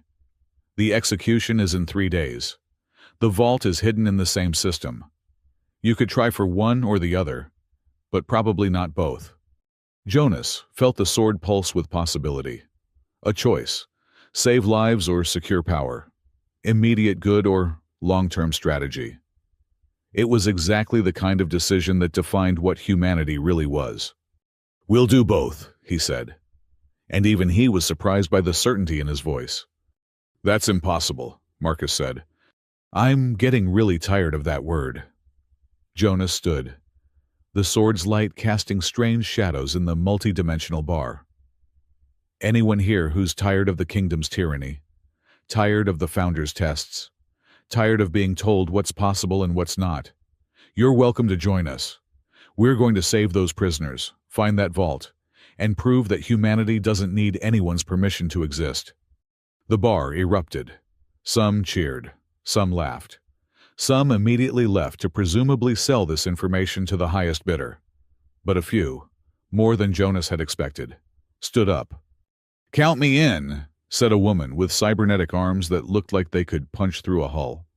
"And me," added something that might have been plant-based, but carried very serious weapons. One by one, others joined. Not an army, not even a proper crew, but something. A beginning. Marcus Thorne watched with amusement and something that might have been hope. "You're all going to die, you know." "Probably," Jonas agreed. "But we'll die trying to fix things instead of just maintaining them. That's got to count for something." She considered this, then pulled out another device. "The vault's exact coordinates. Don't ask how I got them. And a little something extra. Schematics for Kingdom military frequencies. Might help with that rescue you're planning." "Why?" Arian asked suspiciously. "Because I've been collecting stories for 40 years. And they're all the same. Order versus chaos. Control versus freedom. Someone wins. Someone loses. Nothing really changes." She looked at Jonas and his transformed sword. "But this is a new story. I want to see how it ends." As they prepared to leave, gathering their unexpected volunteers, the founder approached Jonas. Its compound eyes showed 1,000 reflections of him, each slightly different. "You interest us," it said simply. "Your species was meant to fail or transcend. Instead, you're creating a third option. We wish to observe, to understand." "Just observe?" Jonas asked. The founder's bioluminescent organs pulsed in what might have been amusement. "Perhaps occasionally participate. Existence without risk is not existence at all." Jonas looked at his growing group of misfits and rebels, a desperate rescue mission, and a vault that tested sacrifice. The kingdom hunting them, the founders watching. 11 more tests to find and probably break. He should have been terrified. Instead, he felt something he hadn't experienced in 20 years of fixing other people's problems purpose. "All right," he said to the assembled group. "We leave in 6 hours. Get whatever supplies you need. When we hit the Helios system, we're going to show the kingdom and the founders and anyone else watching that humanity writes its own story." The crowd dispersed to prepare, but Arian stayed close. "You've changed," she observed. 3 days ago you were just trying to survive. Now you're leading a revolution." "The sword," Jonas began. "It's not the sword," she interrupted. "The sword chose you because this was always in you. The ability to look at broken systems and see how to fix them. The kingdom, the founders' tests, all of it. It's all just broken machinery that needs someone with the right tools and the will to use them." Jonas looked at the blade in his hand, its impossible light reflecting off Meridian's chaotic architecture. "Then let's fix it all." As they left the crooked nebula, neither of them noticed the figure watching from the shadows. Lord Drail's spy, one of many throughout Meridian. The information would travel quickly. The kingdom would know where they were going, what they were planning. But that was fine. Jonas was counting on it. Because the best way to fix a broken system was to make it reveal exactly how broken it was. And he had a feeling the Helios system was about to become very educational for everyone involved. The assembled volunteers looked like the setup to a bad joke. 3 humans with various combat modifications. 2 Kandarans who claimed to be explosives experts, but looked more like accountants. A being made of crystallized sound who communicated only in harmonics. And something that might have been sentient algae in a mechanical suit. They gathered in the docking bay Grix had borrowed from someone who wouldn't notice for at least 12 hours. "This is your revolution?" Kira asked, her augmented eyes scanning the ragtag group with obvious skepticism. 9 volunteers and whatever we are. 10, a new voice said from the shadows. Marcus Thorne stepped into view, carrying a bag that clinked with the sound of serious hardware. I changed my mind. 40 years of collecting stories isn't worth much if you're not willing to become one. Jonas felt the sword pulse with approval. It was learning to read people, or maybe teaching him to do the same. Marcus Thorne wasn't just a collector of tales. She was something more, something hidden beneath carefully constructed lies. "Welcome aboard," he said simply. "We leave in 2 hours." The ship Grix had acquired for their mission was another masterpiece of improbable engineering. It looked like someone had crashed 3 different vessels together and decided the result was good enough. The hull was scored with old battle damage that had been repaired with patches from at least 5 different alloys, giving it a patchwork appearance that actually worked as camouflage. "The Broken Promise," Grix announced proudly. "Fastest pile of junk in 3 sectors." "Why is everything we use broken?" Jonas asked, though he already knew the answer.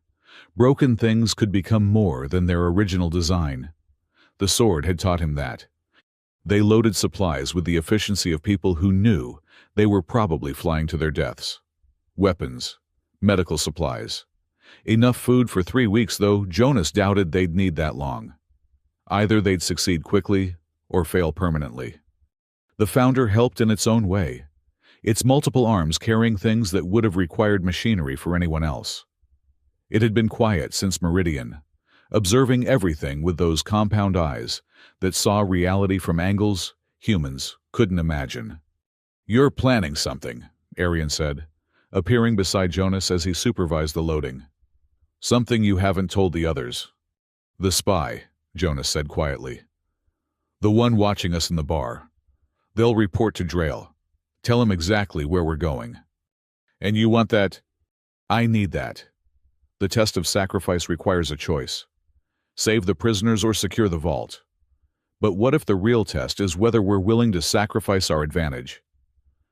Let Drail know we're coming. Lose the element of surprise, to prove that humanity can win even when the odds are impossible." Arian studied him for a long moment.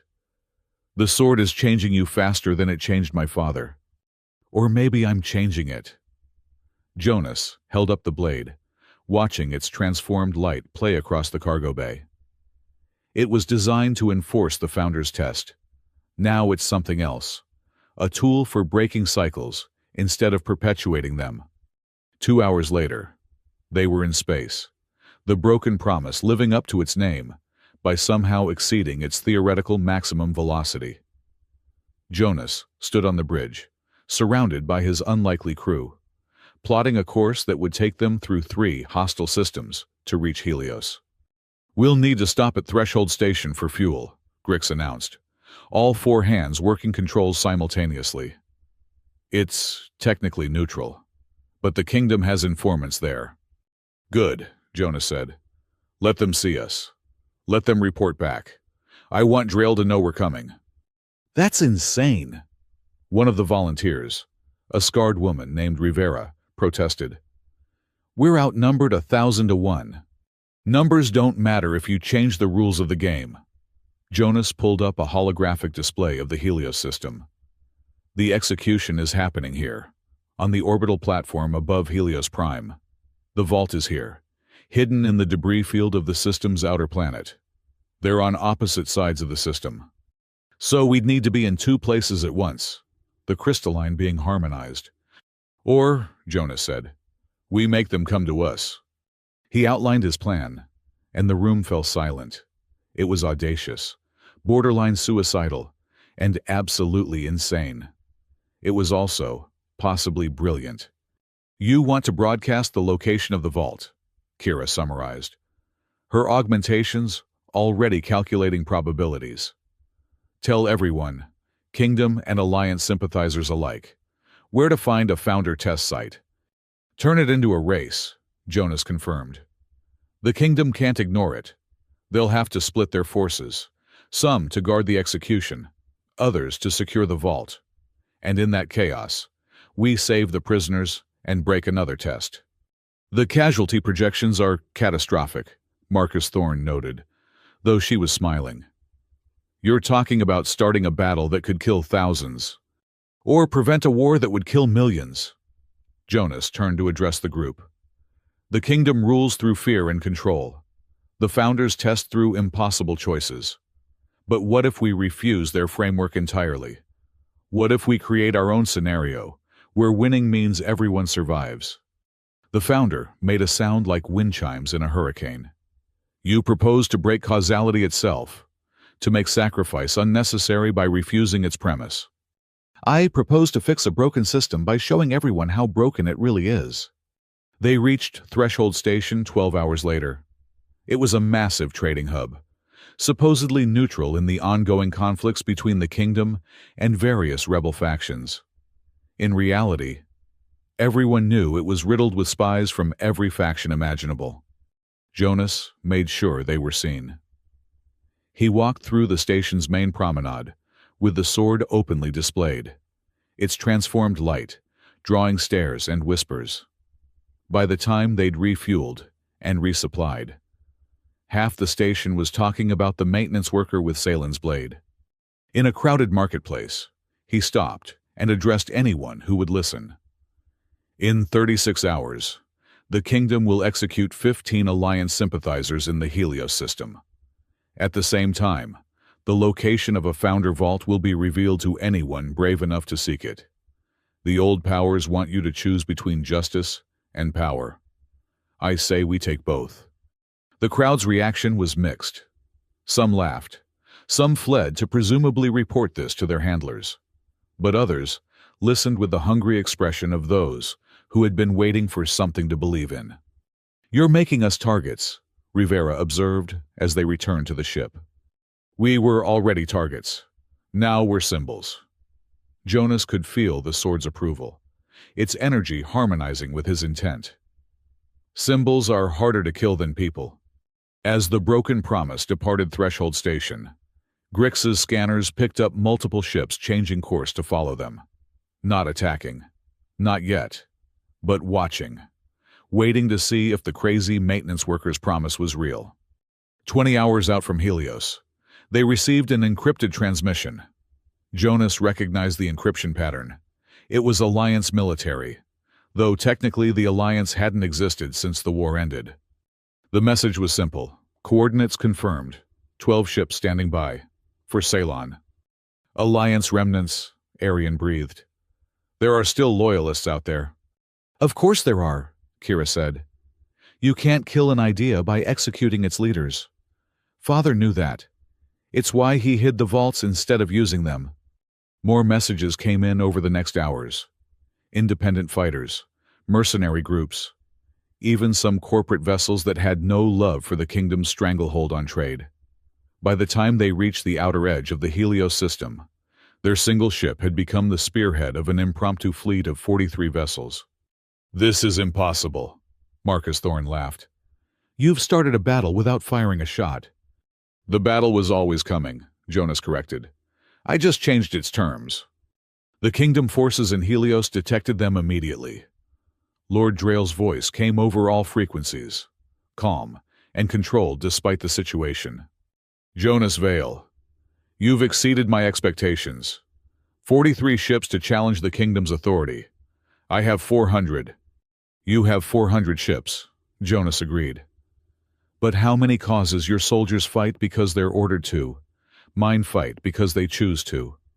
Choice. Drail's laugh was cold. The luxury of those who haven't seen what chaos brings. Very well. You want the prisoners? Come and take them. You want the vault? Find it before we do. But know this when you fail. Your revolution dies with you. The transmission ended, and Jonas turned to his crew. He split his forces, half guarding the execution platform, half searching for the vault. Exactly as planned. Except we don't actually know where the vault is, Rivera pointed out. That was a bluff, right? Jonas smiled and held up the sword. Its light pulsed in a rhythm that wasn't quite regular, like a heartbeat with a message. The sword knows. It's been calling to its counterpart since we entered the system. Counterpart, the founder asked. Its interest obviously piqued. Every test has a key and a lock. The sword is the key. The vault itself is the lock. And when they meet... Jonas trailed off, feeling the sword's anticipation. Something happens. Something the founders didn't plan for. They dove into the Helios system like a knife into water. The Kingdom forces reacted immediately, but they were spread thin, trying to cover too much space. The impromptu rebel fleet scattered, each ship following its own agenda. Some went for the execution platform, others for the coordinates Jonas had broadcast for the vault. The Broken Promise and a handful of the best fighters headed straight for the platform. Jonas could see it on the screens. A massive structure that looked like a metallic flower blooming in space. At its center, visible even from distance, was the execution stage where 15 people waited to die for the crime of believing in freedom. "Kingdom fighters incoming," Grix announced, hands dancing over controls. 60 of them. "Only 60, Jonas asked. Drail's getting overconfident." The battle erupted around them. Energy beams carved through space. Ships danced in deadly spirals, and the vacuum filled with debris and destruction. The Broken Promise wove through it all. Grix's piloting defying several laws of physics and possibly inventing new ones. Jonas stood on the bridge, the sword raised, and did something impossible. He extended its influence beyond the ship, touching the minds of every fighter in the fleet. Not controlling, just connecting. Suddenly, 43 independent ships moved as one, their actions coordinated by shared intent rather than military discipline. "How are you doing that?" Kira demanded, her augmentations detecting the quantum entanglement he was creating. "I'm not. We are. The sword isn't just mine anymore. It belongs to everyone fighting for choice." The coordinated assault punched through the Kingdom's defensive line like it wasn't there. Ships that should have collided missed by meters. Attacks that should have missed found their targets. It was chaos, but chaos with purpose. They reached the execution platform just as Lord Drail's personal cruiser arrived from the opposite direction. The massive ship could have destroyed them all, but it held fire. "Interesting," Drail's voice came over communications. "You've learned to share Ceylon's legacy, but sharing power makes it weaker, not stronger." "Does it?" Jonas asked. He reached out through the sword again, this time touching the prisoners on the platform. 15 minds, 15 wills, 15 choices to live. The energy feedback was incredible, overwhelming, but he held on. "Power isn't finite, Drail. It multiplies when shared." The platform's security systems, designed to contain normal prisoners, couldn't handle 15 people simultaneously empowered by a transformed founder artifact. They broke free in perfect synchronization, overwhelming their guards not through violence but through coordinated determination. "Impossible," Drail said, and for the first time, there was uncertainty in his voice. "That word again." Jonas guided the Broken Promise to the platform's docking port. "You really need a better vocabulary." The rescue took less than 3 minutes. The freed prisoners, still connected through the sword's influence, moved with purpose and unity. They boarded the ship without confusion or delay, and the Broken Promise was away before the Kingdom forces could reorganize. But Jonas wasn't done. As they fled the platform, he broadcast on all frequencies, using the sword's energy to ensure everyone in the system heard him. "The Vault of Sacrifice is located at these coordinates." He sent the location, and every scanner in the system locked onto it. "But know this, the test is already broken. I've proved that sacrifice isn't necessary when people choose to stand together. The Vault's power is meaningless now." "You're giving it to them?" Arian asked, confused. "I'm showing them it doesn't matter. Watch."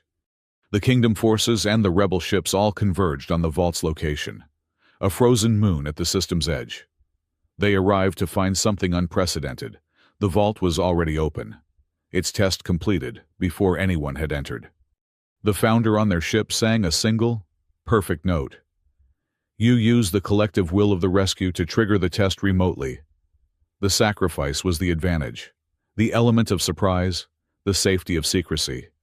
You gave up everything to save everyone. And in doing so, proved that humanity doesn't need to follow the Founder's rules. Jonas lowered the sword, exhausted but triumphant. We can write our own. Lord Drail's cruiser hung in space, weapons powered but not firing. His transmission was private this time, meant only for Jonas. You think you've won something here, but you've only accelerated the inevitable. The Founders are returning, boy. Not as observers but as judges. And when they see what you've done to their tests, they'll see that humanity is ready to stand as equals, not subjects. Jonas cut the transmission. The Broken Promise and its escort of rebel ships jumped to hyperspace, leaving the Helios system in chaos. Behind them, the Kingdom forces found an empty vault, its contents already dispersed through the Sword's network to every ship that had fought for freedom. Not weapons or power, but knowledge. The truth about the tests, about the Founders, about the choices that would define humanity's future. In the ship's medical bay, the 15 rescued prisoners were recovering.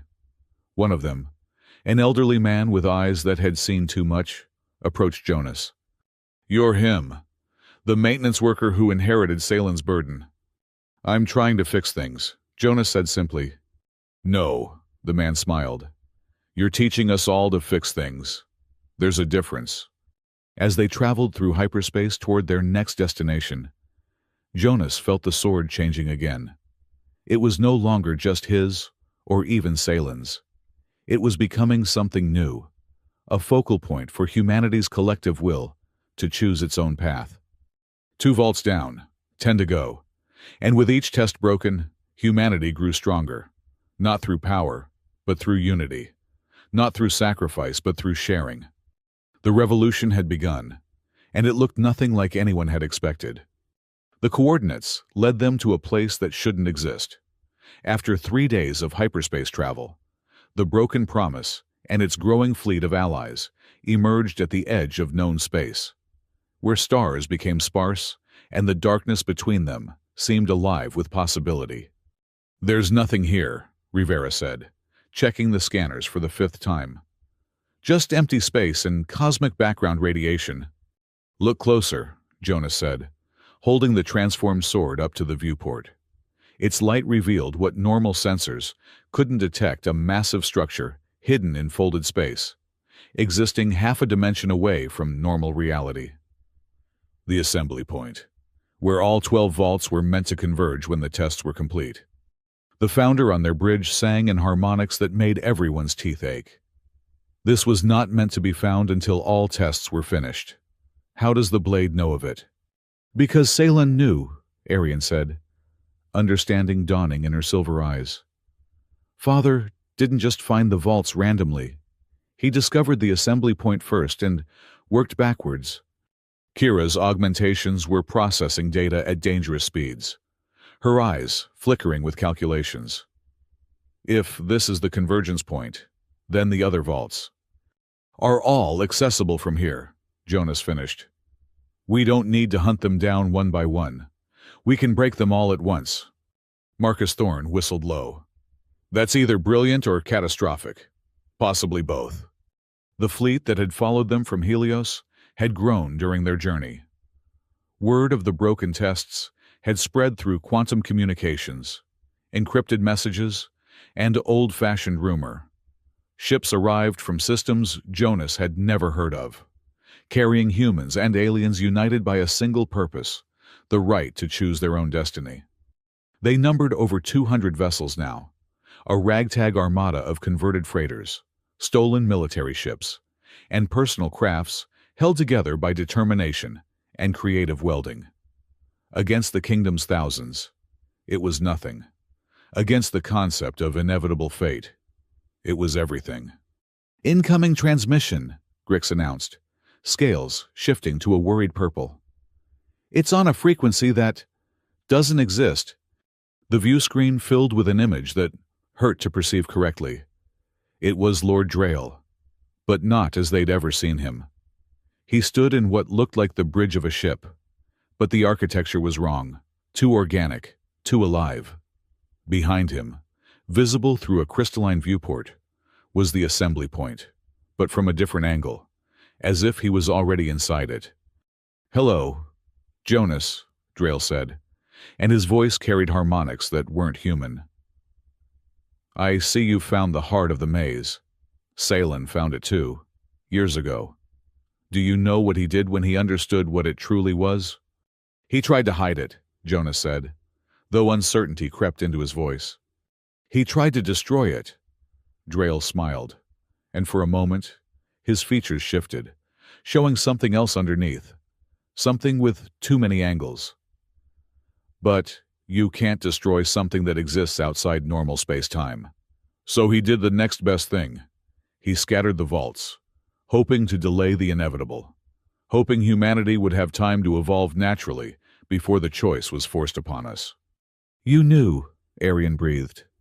"You knew all along what the tests really were." "I knew because I had already taken one." Drayle moved, and they could see the integration ports along his spine, similar to Kira's, but more extensive, more invasive. 20 years ago, I found a damaged vault. One Salen missed. The test of transformation. I passed it. But the victory came with understanding. The founders aren't gone.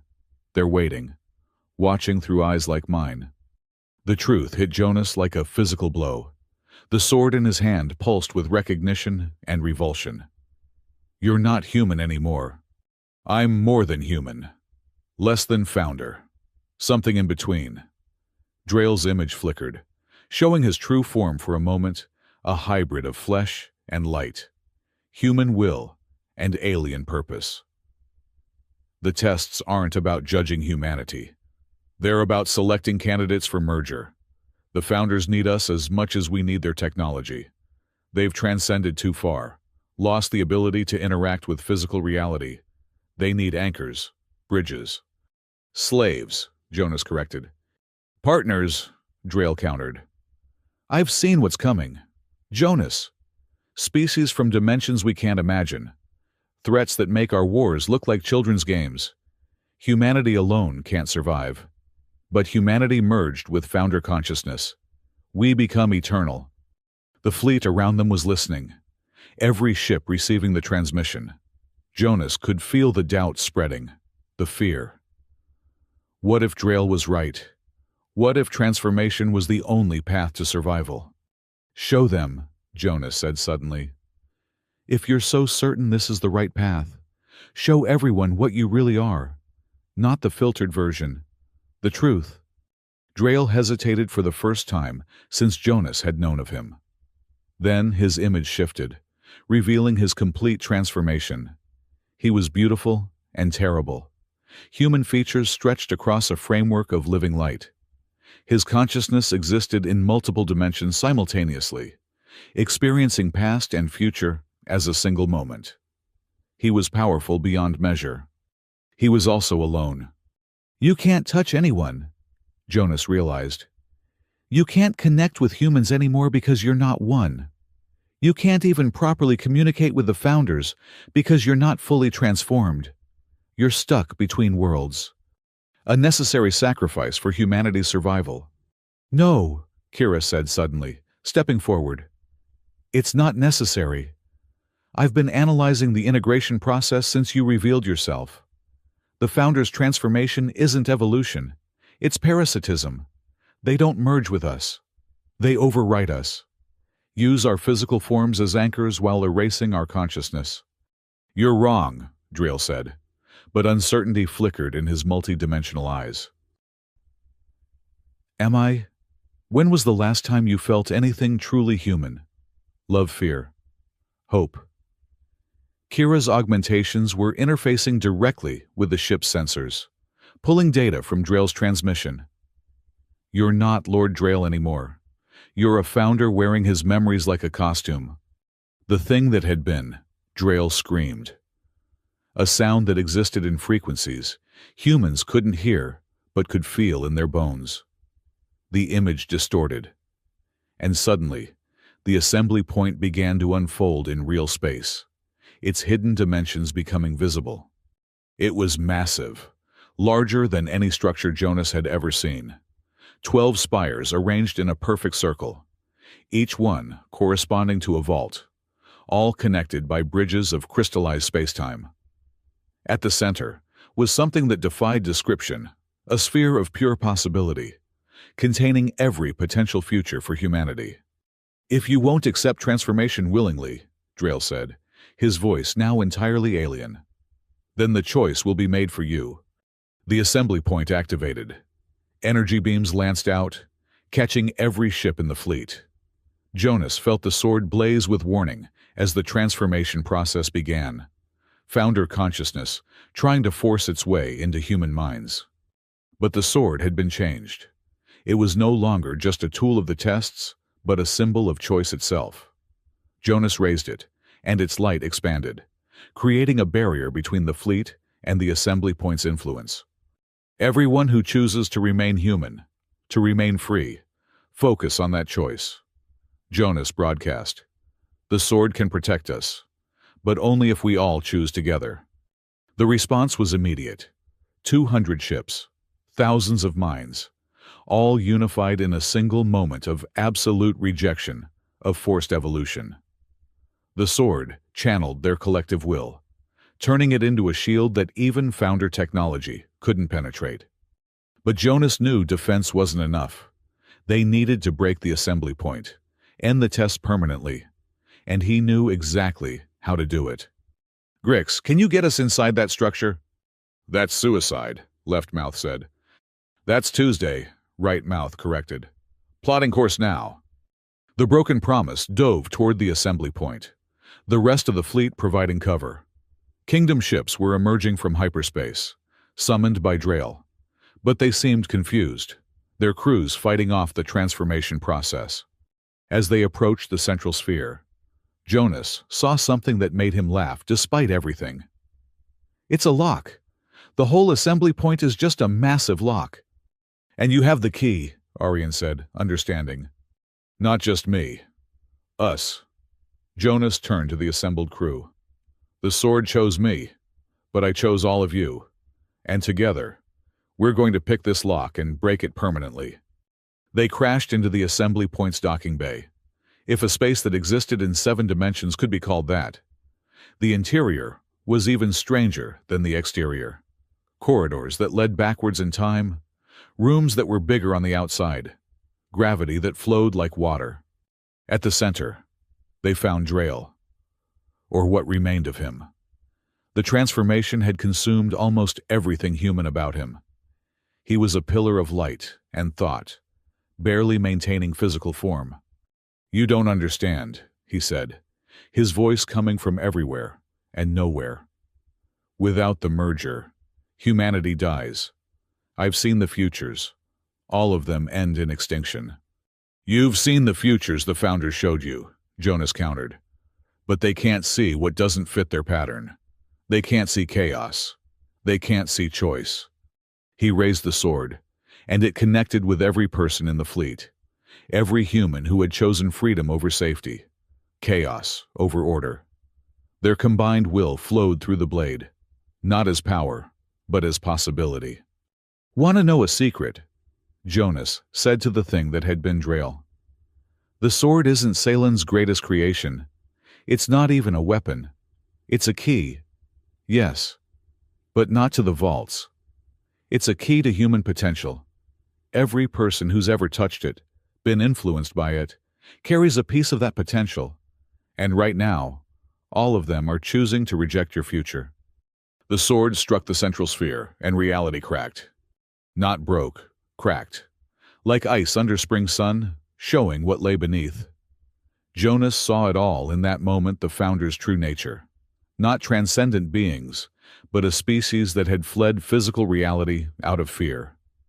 They needed humanity, not as partners, but as a way back, a chance to reclaim what they'd abandoned.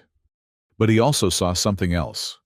In breaking the assembly point, in rejecting both the kingdom's tyranny and the Founders' transcendence, humanity was creating something new. a third option that neither side had imagined. "This is impossible," Drail said, his form fragmenting. "The calculations don't allow for this outcome." "That's because you're using the wrong math," Marcus Thorne said, and she pulled out a device Jonas hadn't seen before. 20 years ago, I found fragments of pre-founder human technology. Before first contact, before the tests, when we were developing our own path to the stars.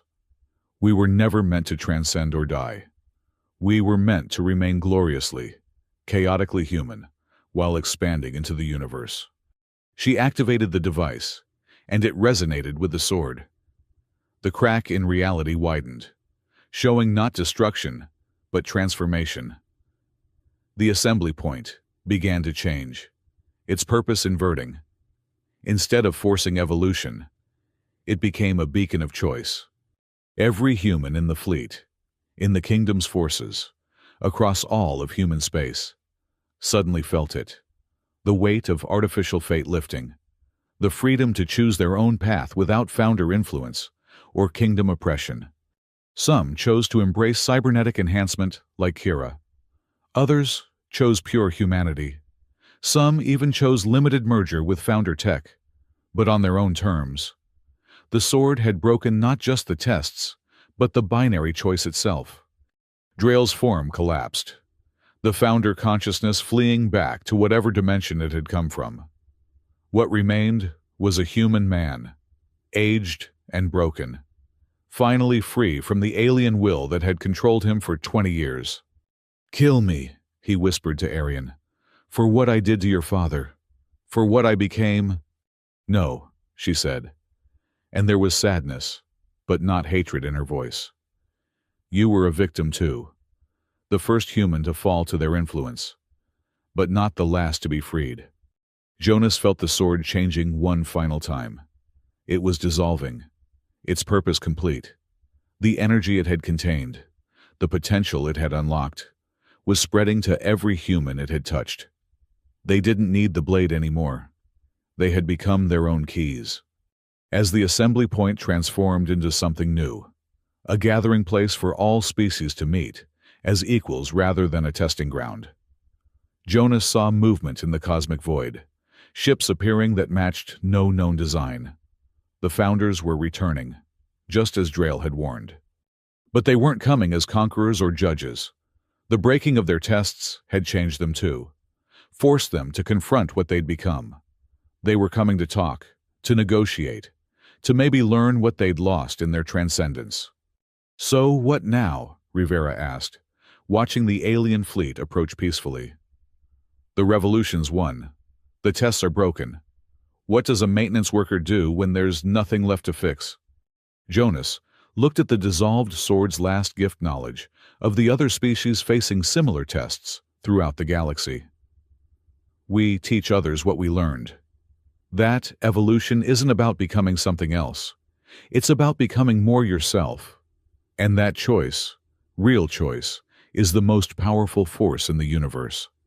The founder that had traveled with them sang a new song, one of acceptance rather than judgment.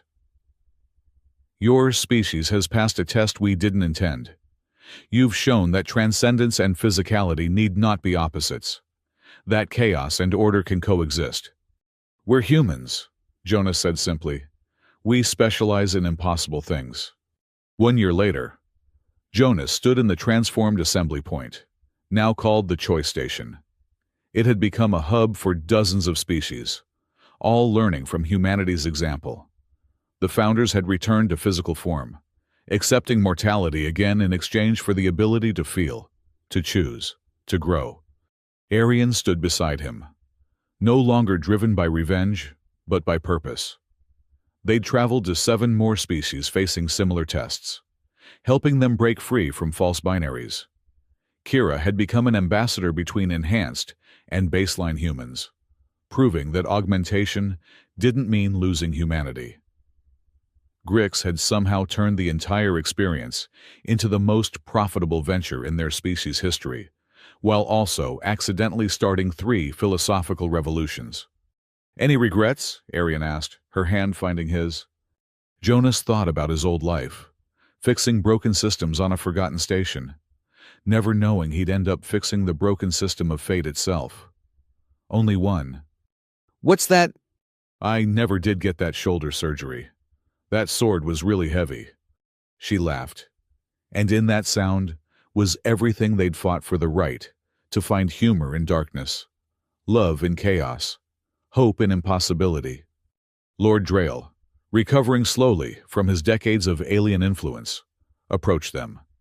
He was smaller now, more human, working to atone for his actions under Founder control. The latest reports from the frontier. 17 more species have requested help breaking their own tests. Then we'd better get to work, Jonas said. The universe is full of broken systems waiting for someone to fix them. As they prepared to depart on another mission, Jonas realized the truth that the sword had been trying to teach him all along. Every person was a maintenance worker in their own way, fixing the broken parts of reality just by choosing to exist, to resist, to hope. The revolution hadn't ended. It had just begun. And it looked exactly like humanity: messy, chaotic, impossible, and absolutely unstoppable. The stars awaited, not as judges but as possibilities. And Jonas Vale, former maintenance worker, accidental hero, and professional breaker of fate, was ready to fix them all.